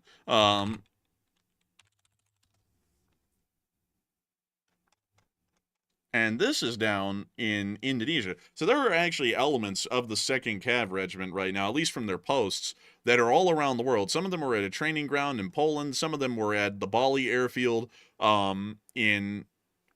That does not look like Indonesia. This looks like South Georgia, maybe, like here in the United States. So it looks like some of them are still back in the States. looks like some of them are still talking about FPV drone developments. Once again, looks like either in Poland or here in the States. And I don't think it's a large element of the Striker Cav regiment, because also none of the pictures or press releases that they're putting out are showing any larger elements involved, unless if the pictures are saying that they're involved in some sort of a military exercise near to Vilsek, Germany. So I think most of the actual armed element of the Striker Cav regiment is still in Vilsek, while their innovative drone forces are forward deployed, if you want to call them that, to Poland, to that training ground at the moment. So let's see. Let me check this one out. I just want to make sure, because we're all the way back to June 13th now, and all of them are generally showing all the strikers in Vilsek. And this one is still, once again, showing that they're on a training ground in Vilsek. So, seems to me only the drone forces are in Poland, and the rest of the regiment is inside of Germany, which generally, I think, would line up to, let's see, the U.S. Army in Europe's current layout at the moment, from what we would know. Hold up, wrong page. Let me go down to Wikipedia, because they actually have the map here for them. So, let me see. United States Army Europe, and then we want to go down to their force structure map. And then we want to go look for the ones that are in Vilsek, or specifically inside of Germany. So, these are in Italy, these are in, let's see. Okay, hold up. So we're going to have to go down here to these and break them down. Kiersline, so like Grafenauer, Azerbaijan. Also, by the way, like I see people bringing up an interesting point in the live chat in the meantime. Some people are saying things like, you know, why are we sending so much money over to Ukraine and all these foreign interests when the vets can't even get taken care of? Now, the one thing I will say is this, and I said this to the one person I was talking to about it, we can do both at the same time. The problem is you have to have competent leadership running those organizations to properly do it. Throwing money at stuff isn't going to fix anything, by the way.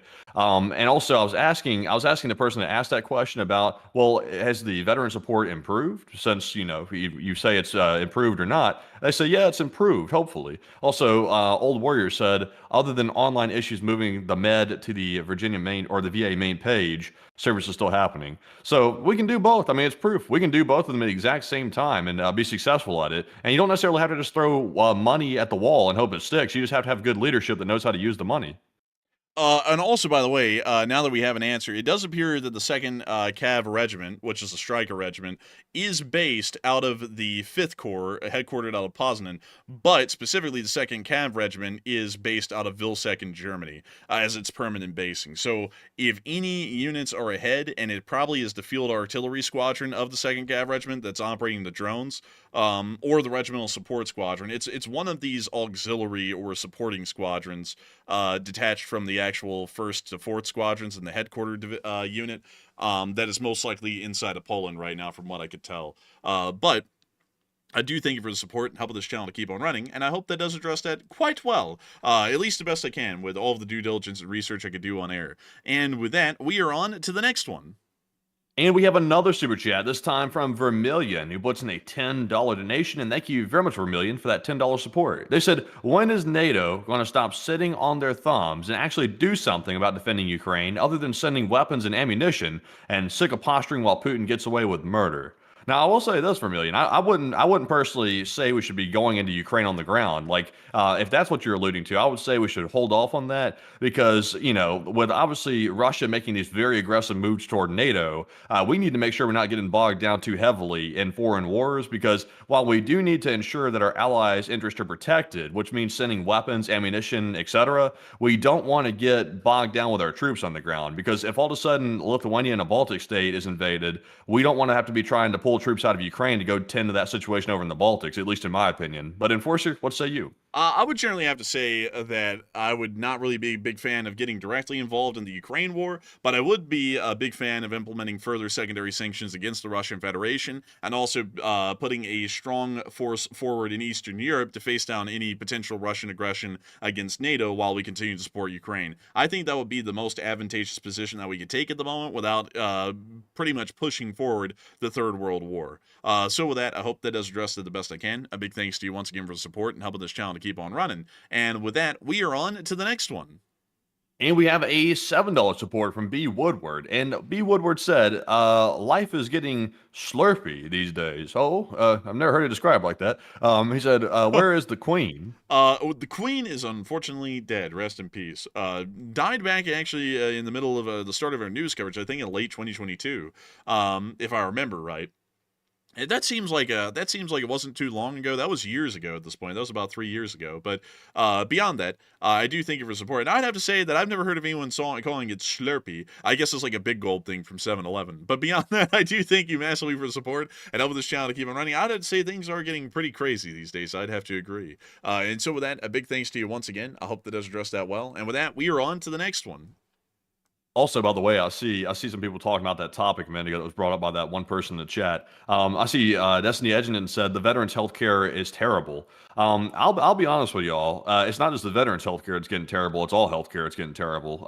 It's a problem across the board, in my opinion. So that's something there. It's not just limited to the veterans. I'll be honest with you. So when I hear people griping about it, I understand where they're coming from, but I'm like, we can't ignore the larger problem there. But anyways, I digress. Jumping into our next one here. This one goes to 6'9" Mr. Nikolai, who puts in a 15 Australian, and thank you very much, good sir, as well for that support. He said, what if Ukraine places agents in Alaska and downs Putin's plane? That would be wild if that happened, and that would also directly incriminate the United States in that plot. So I don't think the United States would allow that if the Ukrainians had a plan to do that, and I also think if the Ukrainians did that, our relationship with them would be over with immediately, because they would be getting us embroiled in the situation we didn't really want to get involved in at this point. So I don't think that would happen, but if that did happen, that would be incredibly bad for the United States, because we're now in the Third World War with the Russians, and also that would be bad for Ukraine, because they pretty much destroyed their relationship with the United States if they didn't at least ask us for approval to do that on our own soil. And so with that, I hope that has addressed it the best I can. A big thanks to you for the support and helping this channel to keep on running. And with that, we are on to the next one. And our next one goes to Mr. Hunky Dory, who puts in a 5. And he said, is nuclear drone possible in the future? Cheaper than ICBM. Payload weight may be the problem, but can hit European cities. It could be a big problem. Nuclear powered drones? I'm not really sure about nuclear powered drones. I guess a cruise missile kind of counts. So technically, yes, they're already working on one, and they're about to test one coming up this Friday from what we hear. So yeah, that could actually be a considerable issue. But IRBMs can already hit everywhere inside of Europe as far as the Russians are able to fire them at. They're able to hit anything inside of Europe, and ICBMs are able to hit the United States. So it wouldn't really change much. Technically, an unlimited range missile provides no real inherent benefit because the Russians already are able to reach the United States with ICBM. So the cruise missile provides no additional value, honestly, and it'll also take a lot longer to get here than, say, a normal ICBM. So I do thank you massively for the support. I hope that does address that the best we can. And with that, we are on to the next one. And our next one here goes to John Campbell, who puts in 2 $5 donations. And his first one said, maybe Putin's plane might end up encountering the same fate as the Wagner group's leader, eh? Well, maybe if they conduct a coup successfully against him and he's coming back, they might shoot it down in Russia. But as far as shooting it down in the United States, it's next to impossible, really, honestly. We're going to make sure that that airspace is locked down, and we're already working on that around the Anchorage area. I believe there's already been an airspace restriction that's been listed in the area to ensure that it's incredibly safe and no one will be able to shoot his plane down. But a big thanks to you once again for the support. I hope that does address that the best we can, at least in our opinion. And with that, we are on to the next one. And we have the second one from John Campbell. Excuse me, by the way. He said, I bet Putin sends a body double to Alaska because of fears of a Kremlin coup. Maybe that might actually be the case. I wonder how the president of the United States would react if it was a body double and it somehow was found out. What is this guy? Who is he? Why does he look just like Putin? What the hell is this? What if the president of the United States sent a body double and Putin sent a body double? It's the meeting of the minds. But anyways, with that, I hope that does address it the best I can. A big thanks to you once again for support. And with that, we are on to the next one. Man, if they show up over there and they're both saying I know nothing, it's like, okay, that's a body double right there, or that could be the real deal. You never really know these days. But anyways, jumping into our next one, this one goes to Ian Long, and Ian puts in a $5 donation, and thank you very much, Ian, for that support as well. He said, I have a genuine question. Why would we require Iran to follow NPT if Israel doesn't want to sign the treaty? And your opinions on why Israel won't? So Israel doesn't sign the treaty because they're obviously in violation of the non-proliferation treaty, and by signing that, they have to agree to allow nuclear inspectors into their country, which would uncover the nuclear weapons. The thing is, though, is that Israel gets special treatment in that regard. Most people just ignore the fact that they have nuclear weapons, although everyone knows that they do. But with the Iranians, on the other hand, and here's the general reason why. Israel doesn't really pose an imminent threat to the West. Iran, on the other hand, does. Because when you look at the Israeli parliament and the Iranian parliament, only one of them is chanting death to America and death to Israel, and that's the Iranians. So they generally pose an imminent threat to us. So that's the reason why we consider the Iranians to be a significant threat, and we are heavily wanting to enforce the non-proliferation treaty on them, and they've also given us the reason to, because they're openly admitting that they're working on a nuclear weapon. The Israelis have completely denied ever working on a nuclear weapon or having possession of a nuclear weapon. So for diplomatic purposes, we generally kind of just let them have them. Like, technically on a diplomatic level, on a legal level, on an international law level, they don't have them because they've stated that they do not conduct any sort of efforts or actions involved in the production of nuclear weaponry. And they also state that they do not have any nuclear weapons, and they will never work towards one. That's their official statements. But we all know that they have one because they have a research reactor that's whole purpose is to create plutonium. Really quickly, let me go to it. Is to create plutonium in this research reactor right here, and I believe they're building another one to help them to create plutonium-based nuclear weapons. So, take it for what you will. But they kind of get a little bit of preferential treatment on that whole thing. But anyways, with that, I hope that does address that the best I can. And a big thanks to you once again for supporting Ian Long and helping this channel to keep on running. And with that, we are on to the next one. All right. And also, by the way, people speaking of the body doubles going to Russia, I was trying to find a picture of Putin. They're looking very cringe. I was about to say, if Putin's the real deal, you should be able to replicate that cringe face. And that's what they should probably tell him to verify his identity is say, forget the CAPTCHA. We're not going to make you do the robot thing. We're going to make you do this face. Do this face. Come on. Show the picture I sent on Discord, by the way, of this Putin face right here. Got you. Let me take... Oh my god. Bro, what the hell was he wearing? I think that might be photoshopped right there. I'll be honest with you. It's a pretty good Photoshop, though. You can't even tell it's like, you can barely tell it's fake, but I think that is fake, though. Isn't that like the Elton John glasses? I think. Maybe. I don't know, but they look whack. Yeah, it really does look whack. I was trying to find that, like, that soy, what is it, like the soy jack or Wojak or something like that? I don't even know what it's called. Let's see here. Wojak. That's not it. I can't remember that picture of Putin. I can't remember the picture of Putin that was so cringe. I'll have to find it, though, and let y'all know in a second. But anyways, moving into our next one here. This one goes to Robert McCann. He puts in a 5. And Robert said, I've been busy, but continue to listen. And I appreciate all the reporting. The USA stands with Ukraine and LSA. Hey, and a big shout out to Robert McCann for the support, and a big thanks to you for helping this channel to keep on running. And I got to thank you for enjoying all of our reporting, and of course, the United States continues to stand with Ukraine. So a massive thanks to you so much for the support and helping this channel to keep on running, because if it wasn't for folks like you, we wouldn't be able to make this channel possible and keep it running. And so with that, we are about to be moving on to the next one, but I found it. It is the Putin Soy Jack. Technically, it's not really a soy jack, it's a Wojak, but it's the crying Russian Wojak, which is Putin, and he's just a crying Wojak, so it makes sense, but you had to type in soy jack to find it. Wouldn't that be hilarious? Like, you know how sometimes the U.S. president likes to go up and, like, pat people in the face a little bit? You know when he, like, kind of goes up and does that little pat thing on his face? You know what I'm talking about? Yeah, I think I know what you're talking about. He goes up with the whole palm and sort of goes pap pap like around the side of the face. What if he did that and like his whole hand was like covered in makeup and the makeup came off the body double's face like right there in front of everybody like that?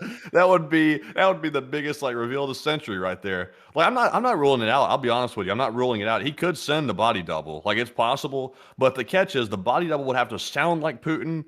He would have to have all the mannerisms. He'd have to have the same facial structure, good enough to be able to talk at length with the U.S. president. president, because the U.S. president has met Putin before, so he's not going to be super easy to fool when it comes to like like some type of body double, that especially one that's not a good like replica. So I don't know. It seems like the real one would probably go, but maybe a body double might go. It's just there's no telling. So you know what's crazy, man? This Wojak right here, this is not a Putin Wojak, by the way. This has been heavily mistaken in the meme community for so many different people. This is actually, and there's two variants of it, a junior soprano Wojak right here. There's junior soprano. And this is based off of him, actually.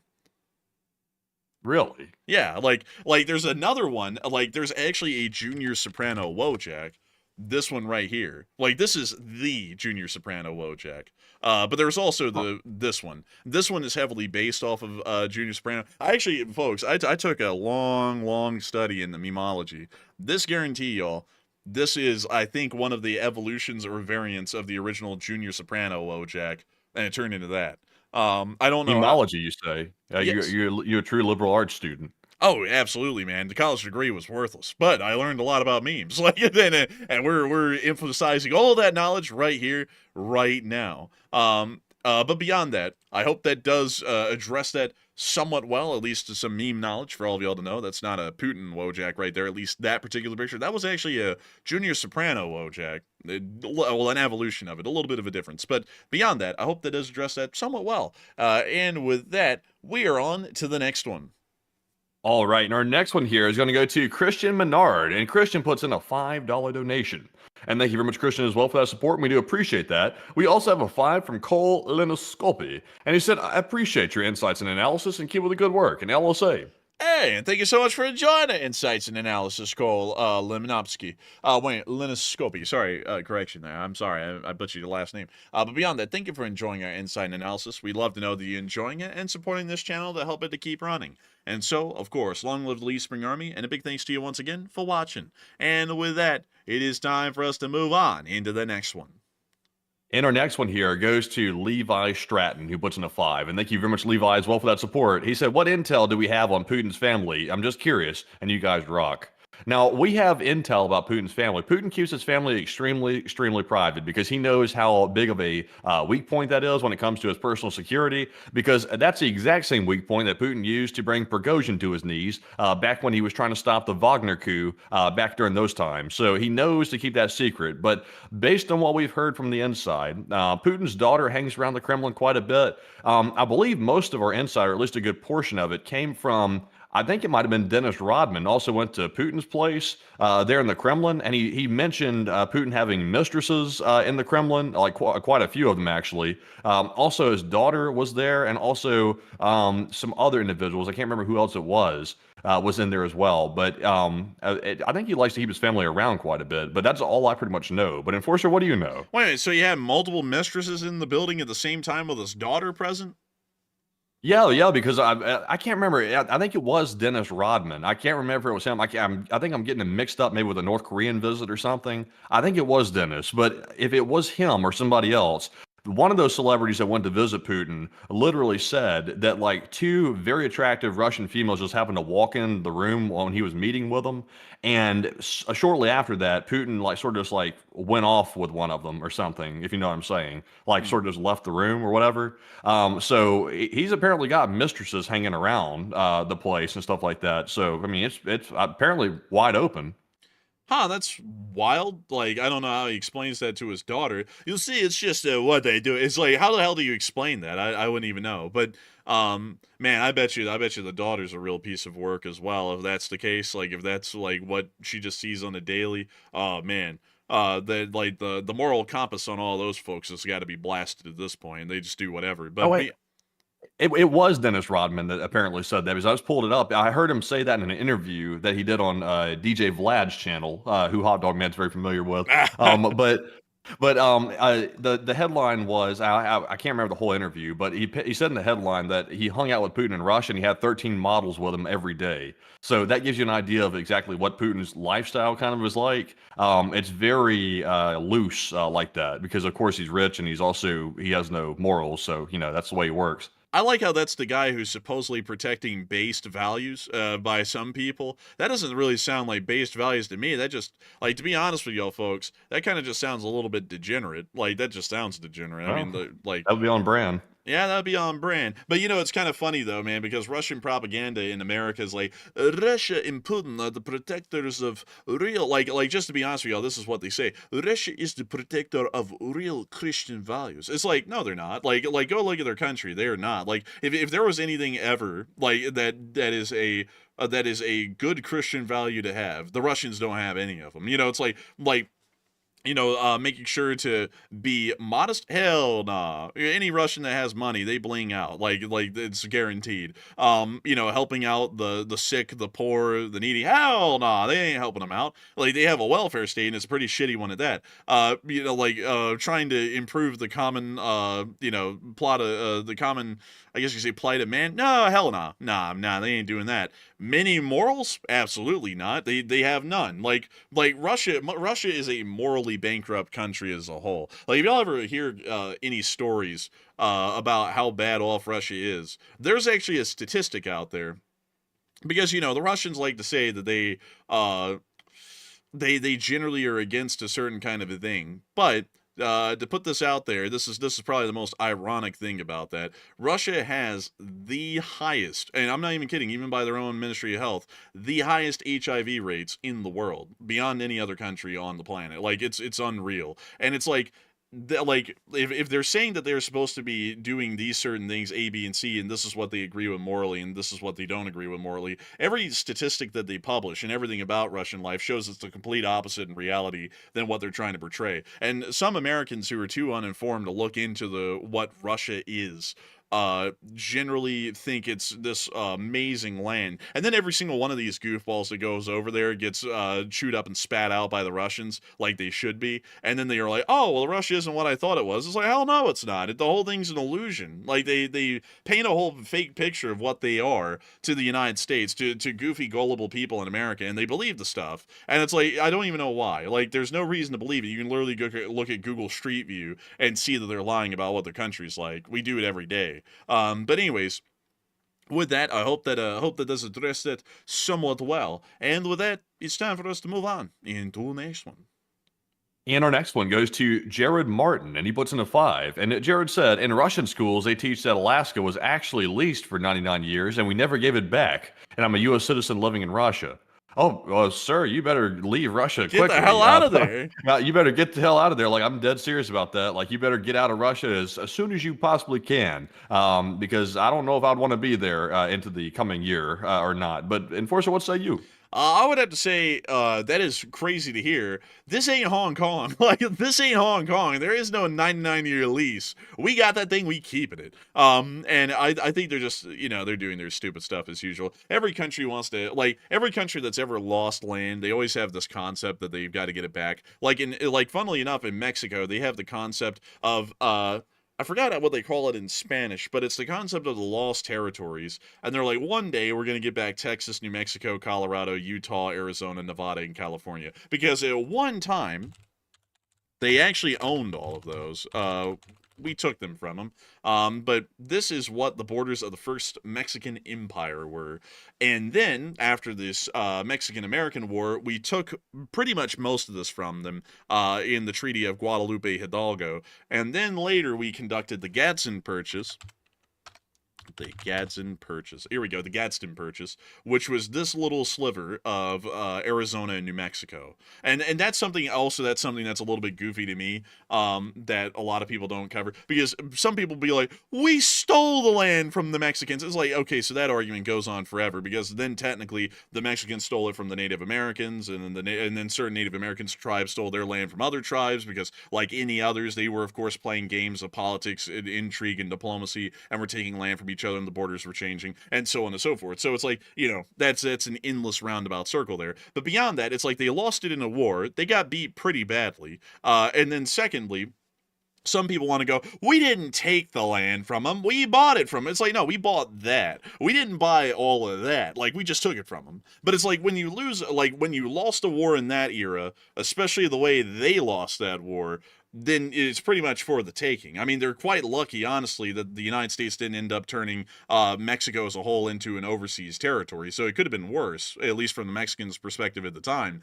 But it's like every country on the planet that ever used to be larger and lost some of that landmass, like also including Central America, they always have this dream that it was stolen from them and they can get it back. And I mean, technically, in the sense of the U.S., we kind of did steal it from them, but I mean, they shouldn't have gone to war with us, that's kind of the deal with it, because they technically fired at American troops first and then we responded. But that's generally the same thing with the Russians. They try and come up with some sort of a fiction to make it sound like they lost the land and it was wrong and they can get it back. But anyways, They never sung that song to the Russians when it was younger. This land is your land. This land is my land. The Russians never learned that one. They believe your land is their land and their land is their land, and that you can't do a damn thing about it. But it doesn't really work like that. yeah, it's a crazy sort of a thing. And also, Levi Strad said, "Remember the Alamo again," and that was a totally different war. That had nothing to do with America. That was the Texan War of Independence. And funnily enough, like, this one is the funniest one, because people are like, "Oh, it's terrible." No, the Texans just beat their ass, because what happened is that down here near Galveston, right here, this is San Jacinto Point, and right here in this spot, right there, the Mexican army camped out. Yeah, let's camp out on a peninsula. This is a great idea. So in the wee hours of the morning, right at sunrise, the Texan army, which technically was outnumbered by the army of General Santa Anna, charged the camp and ended up wiping them out for the large part. They just surrendered, and then they forced Santa Anna to sign a treaty at San Jacinto at this point, ceding generally the territory of most of Texas, except for this little area here and this little area down here, to an independent state. And then Texas became an independent country for a couple of years, up until, I think, from 1837 to 1844. And then in 1844, they applied for statehood. They were granted statehood, and then not long after that, I think it was 1848, the Mexicans actually attacked a U.S. Army patrol in Texas, and that's what kicked off the Mexican-American War. And then we ended up kind of stomping the Mexicans in that war as well, and then took pretty much the rest of what's the Southwest, the U.S. Southwest nowadays, from the Mexicans. And then we bought this little part of Arizona and New Mexico in the Gadsden Purchase. But anyways, with that, I hope that does address that somewhat well, at least a part of that. It's an interesting part of history, actually, down there. But anyways, we're on to the next one. And our next one here is going to go to none other than Stray Cat 241, and they put in a $2 donation, and thank you very much, Stray Cat, as well. They said hit that like, and it looks like about 3,800 people have hit the like so far. That's a whopping number of likes tonight, and do hit that like button, and thank you very much, Stray Cat, for that support as well. We also have a 2 from Plazoth, and a huge shout out to you, Plazoth, for always throwing in that consistent support every single night, and we do appreciate that once again. We also have a 2 from Detroit Adam, who said, how would the public in Belarus react if they did something? I don't really know. Like, they have some protests here and there, but they get put down. I don't really know how they would react, honestly, because in a lot of these countries, we never really know how they're reacting to anything until they broke the straw that broke the camel's back happens, and then everything just explodes. So it's really hard to gauge them until that point. So I would say it's really hard off to know. But still, a big thanks to you once again for the support and helping this channel to keep on running. And with that, we are on to the next one. And our next one goes to Jeremy Vahill, who puts in a 2. He said the 5th is Amtrak and the 6th is climate change. Oh, no. Oh, God. But a big thanks for the support, Jeremy Vahill. And, we can't bring up climate change. Me personally, Amtrak's a great idea. I'll die on that hill. I think that they need to improve customer service, though, because like honestly, though, I say that they should improve customer service, but a lot of American airlines, like American carriers, treat people like garbage as well. So does it really matter? Not really. I mean, like, that's just kind of like the standard for customer service now in America. But, I think they could improve customer service a little bit, and also change the menu every few weeks, so that way it's not the same food being served on every single train trip everywhere all the time. But beyond that, I do thank you for support. But Amtrak is a hill I'll die on. I think American passenger rail should be expanded rapidly. But still, with that, I hope that does address that well. I also see a lot of people in the chat talking about possible Enforcer University. Enforcer University, great idea. Some people say they want to go to the university, they want to have a nice, honest chat with the professor. They want the answers to the questions or the questions to the answers. You know, they say, what program are they speaking of? I don't know who they're talking about. Who is that person? They said they had lunch with the rump. What color is But your they don't history know- book?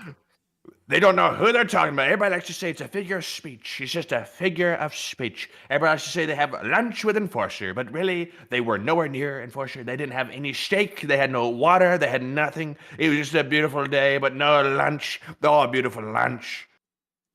I gotta say, what color is your history book? You know what? We're gonna start up an equivalent to Hustlers University. We're gonna call it Enforcer University, and so we're gonna start learning everything. Like it's anything and everything. You want to know about bread? You know about bread. You want to know about the history of the fork? You're gonna learn about the history of the fork. You're gonna learn about the Texan-Mexican War. You're gonna learn about the American-Mexican War. You're gonna learn about the Sino. Let's see. Hang on. Hold up. Actually, that would work. The Sino-Japanese War, that was one that happened. And also the Japanese-Russian War, the Russo-Japanese War. You're going to learn about them all. You're going to learn about every single one of them. It's just what has to happen. You know what else was great? That war in Ukraine. They said the Sino other war. They said the agreement to end the war. That's what they say. Sino agreement. A beautiful old-fashioned phrase. Sino agreement. Get the pen and sign it. Of course, notarize it, date it, and you're good to go. Honestly, man, yeah, no, all jokes aside here, I think Enforcer University would be a pretty good name for a second channel where I just throw stuff onto it, like, you know, like just little things. I don't know. Sounds a little scammy. Well, just be a YouTube channel. I know it just sounds like, I don't know, like every non-university like thing that anybody's ever created has always been like kind of like borderline scammy, at least in my opinion. You know, like you know which ones I'm talking about.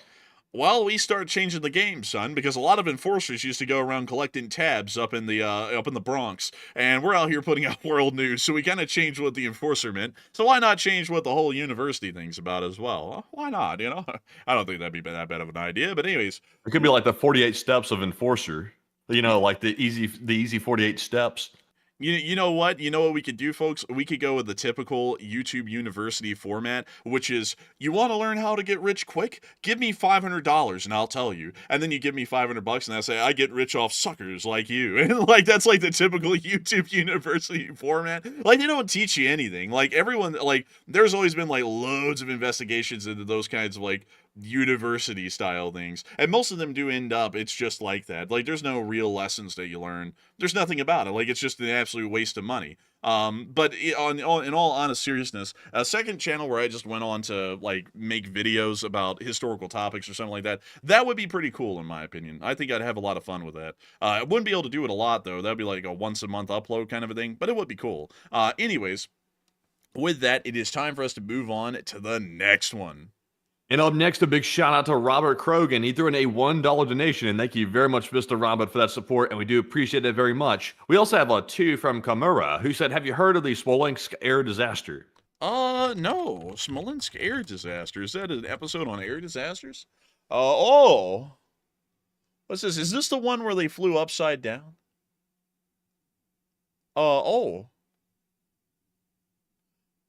Let's see. Oh, so apparently they just failed to conduct the approach in a safe manner, and it resulted in this. Oh, well then. Yeah, it's pretty bad. Let's see here. Everyone on board died, all 96 people, and that was the aircraft. That is very unfortunate. I have not ever heard of this disaster before, and I'm going to have to look into this a little bit more off air, if I have the chance. But a big thanks to This was a Russian disaster, by the way? Apparently Polish, because it looks like to be a Polish air flight, but it happened in Smolensk. So, very interesting. But anyways, with that, I hope that has addressed that. Well, actually, I'd never heard about that one before, Kamura, but I do thank you massively for support and helping this channel to keep on running. And with that, Matthew, I think we actually made it through all the Super Chats right there. Yes, we did. It's now time to jump away from our Super Chats. And once again, a huge shout out to everybody for that support tonight and jump right into our live chat questions proper, including our Morse code decoders of the stream. Tonight, we had Paul Schultz, Kevin J, Mason Miami, Joni Dog, Norm Pritchett, Arabo Garbo, our Royal Fluffiness, Kush, and Copioterix. They said the Morse says, so now Russia is putting possibly nuclear-armed weapons in the Zapad? LTLSA. And That's the sound of money. And y'all got that down the nail? That is the Morse code message of the night. It's kind of crazy that they are doing that because whether people want to say it or not, if they are conducting drills to launch a nuclear armed version of those weapon systems, it is decently likely that they may actually be nuclear armed because they're having to handle them with nuclear handling protocols. So there's no way to tell whether it's nuclear armed or not. We just have to assume at the face of it, it might be. But it's absolutely crazy that it's going to be happening literally right on the border of Poland and Lithuania. And so far, nobody in any Department of State or Foreign Ministry has really made a comment on it yet, even with as escalatory as that is historically. And so with that, I hope that does address that well. But a big shout out to the Lee Spring Army Synod Corps for getting that right day in and day out. And so with that, it is now time for us to get on into some live chats. And we have all kinds of them. We have a couple of them, quite a good bit of them, and I want to make sure that we address as many of them as we can before we go overtime. So Matthew, what do we got? So this one goes to Old Warrior, our first live chat. He said, do you think maybe Medvedev has secretly been plotting a coup while disguising his plans with vodka?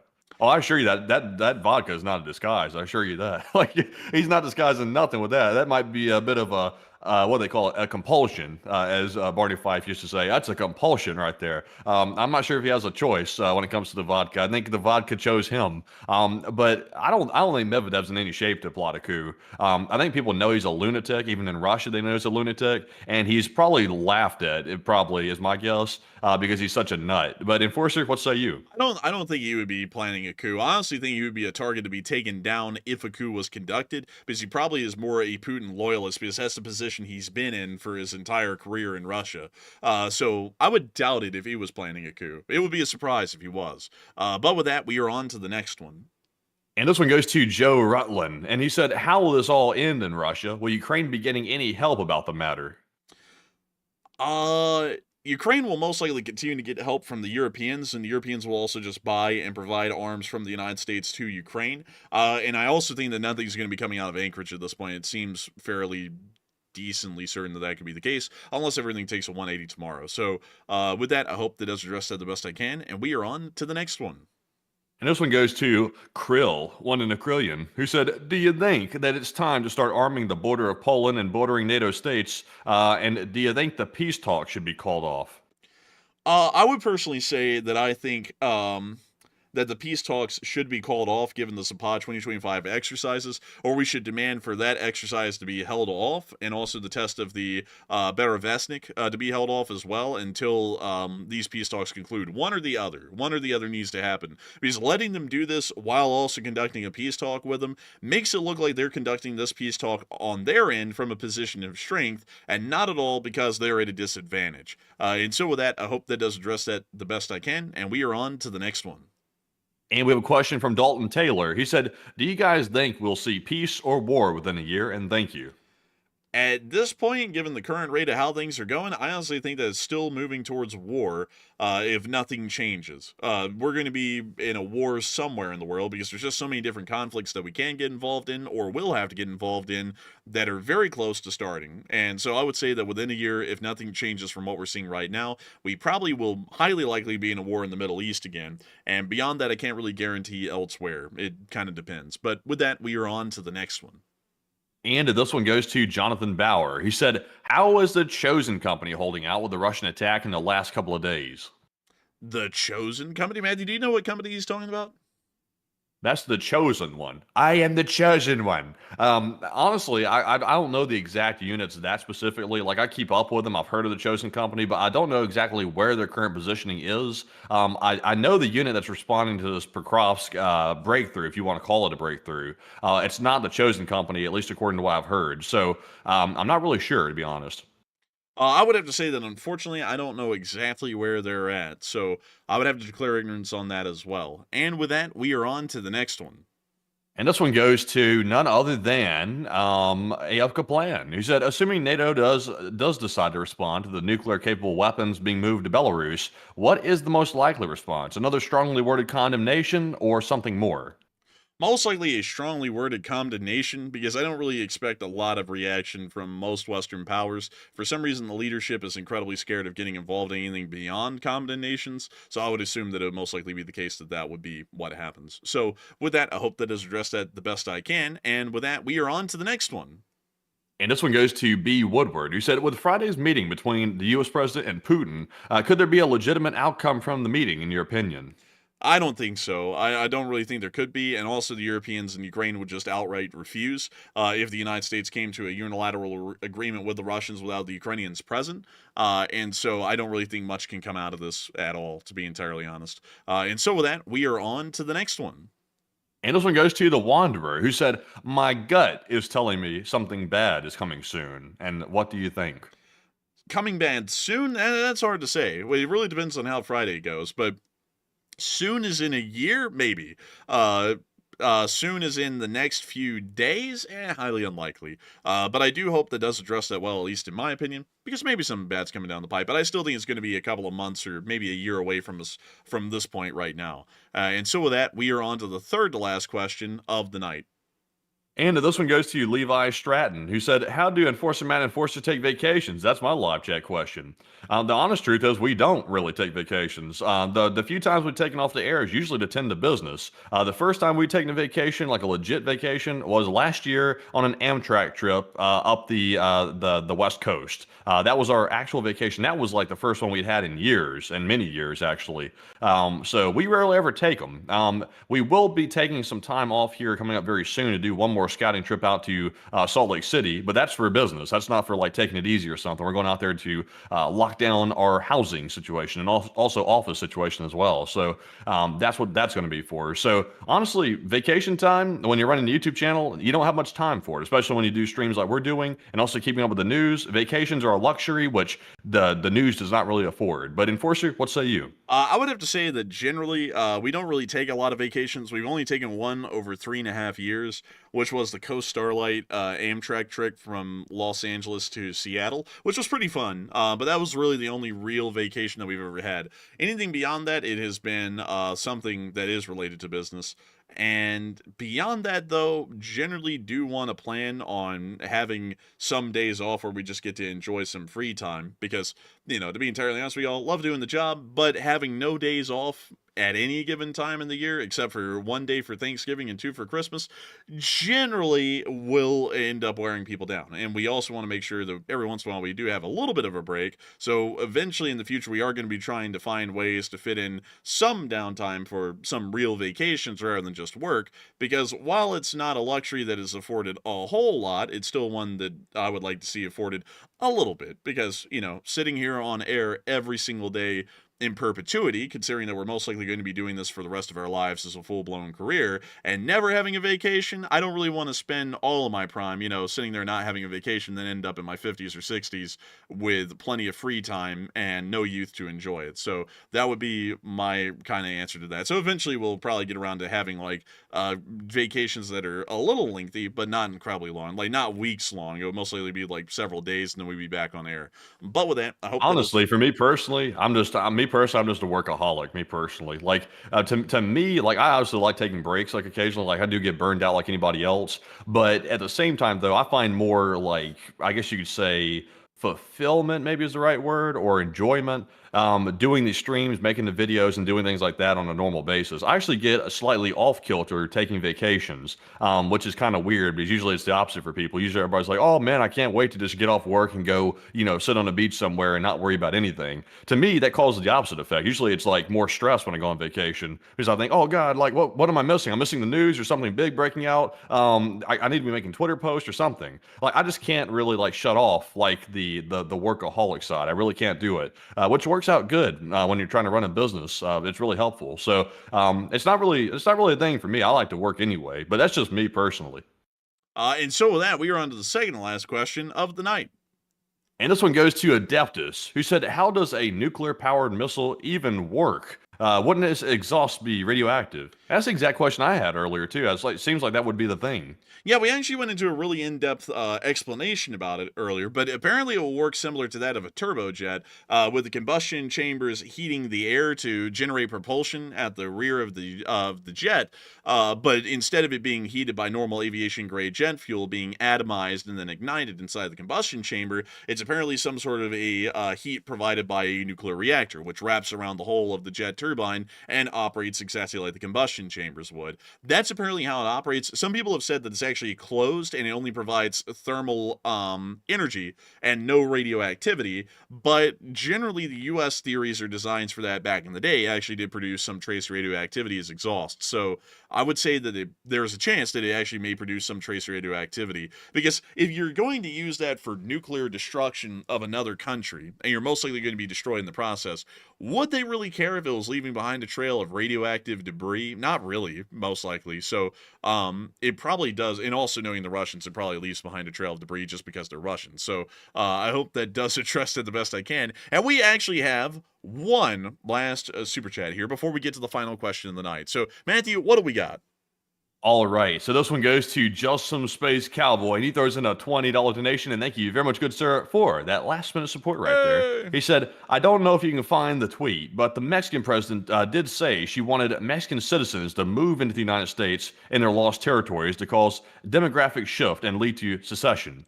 That sounds like a bad idea. That sounds like a real bad idea. That sounds like a bad idea, because for one, there probably would never be enough people who would subscribe to that ideology in any of the former quote-unquote lost territories to make them secede. Second, secession in the modern day is technically not really allowed. So that would literally be a rebellion or an insurrection. That would, there actually is legal authority to put down a rebellion or an insurrection like that by the U.S. government. So that would get crushed pretty quick. And then also another thing is that if they're not entering legally, they don't even have any legal representation in elections or any sort of legal representation through a democratic process in the United States, because they're not U.S. citizens.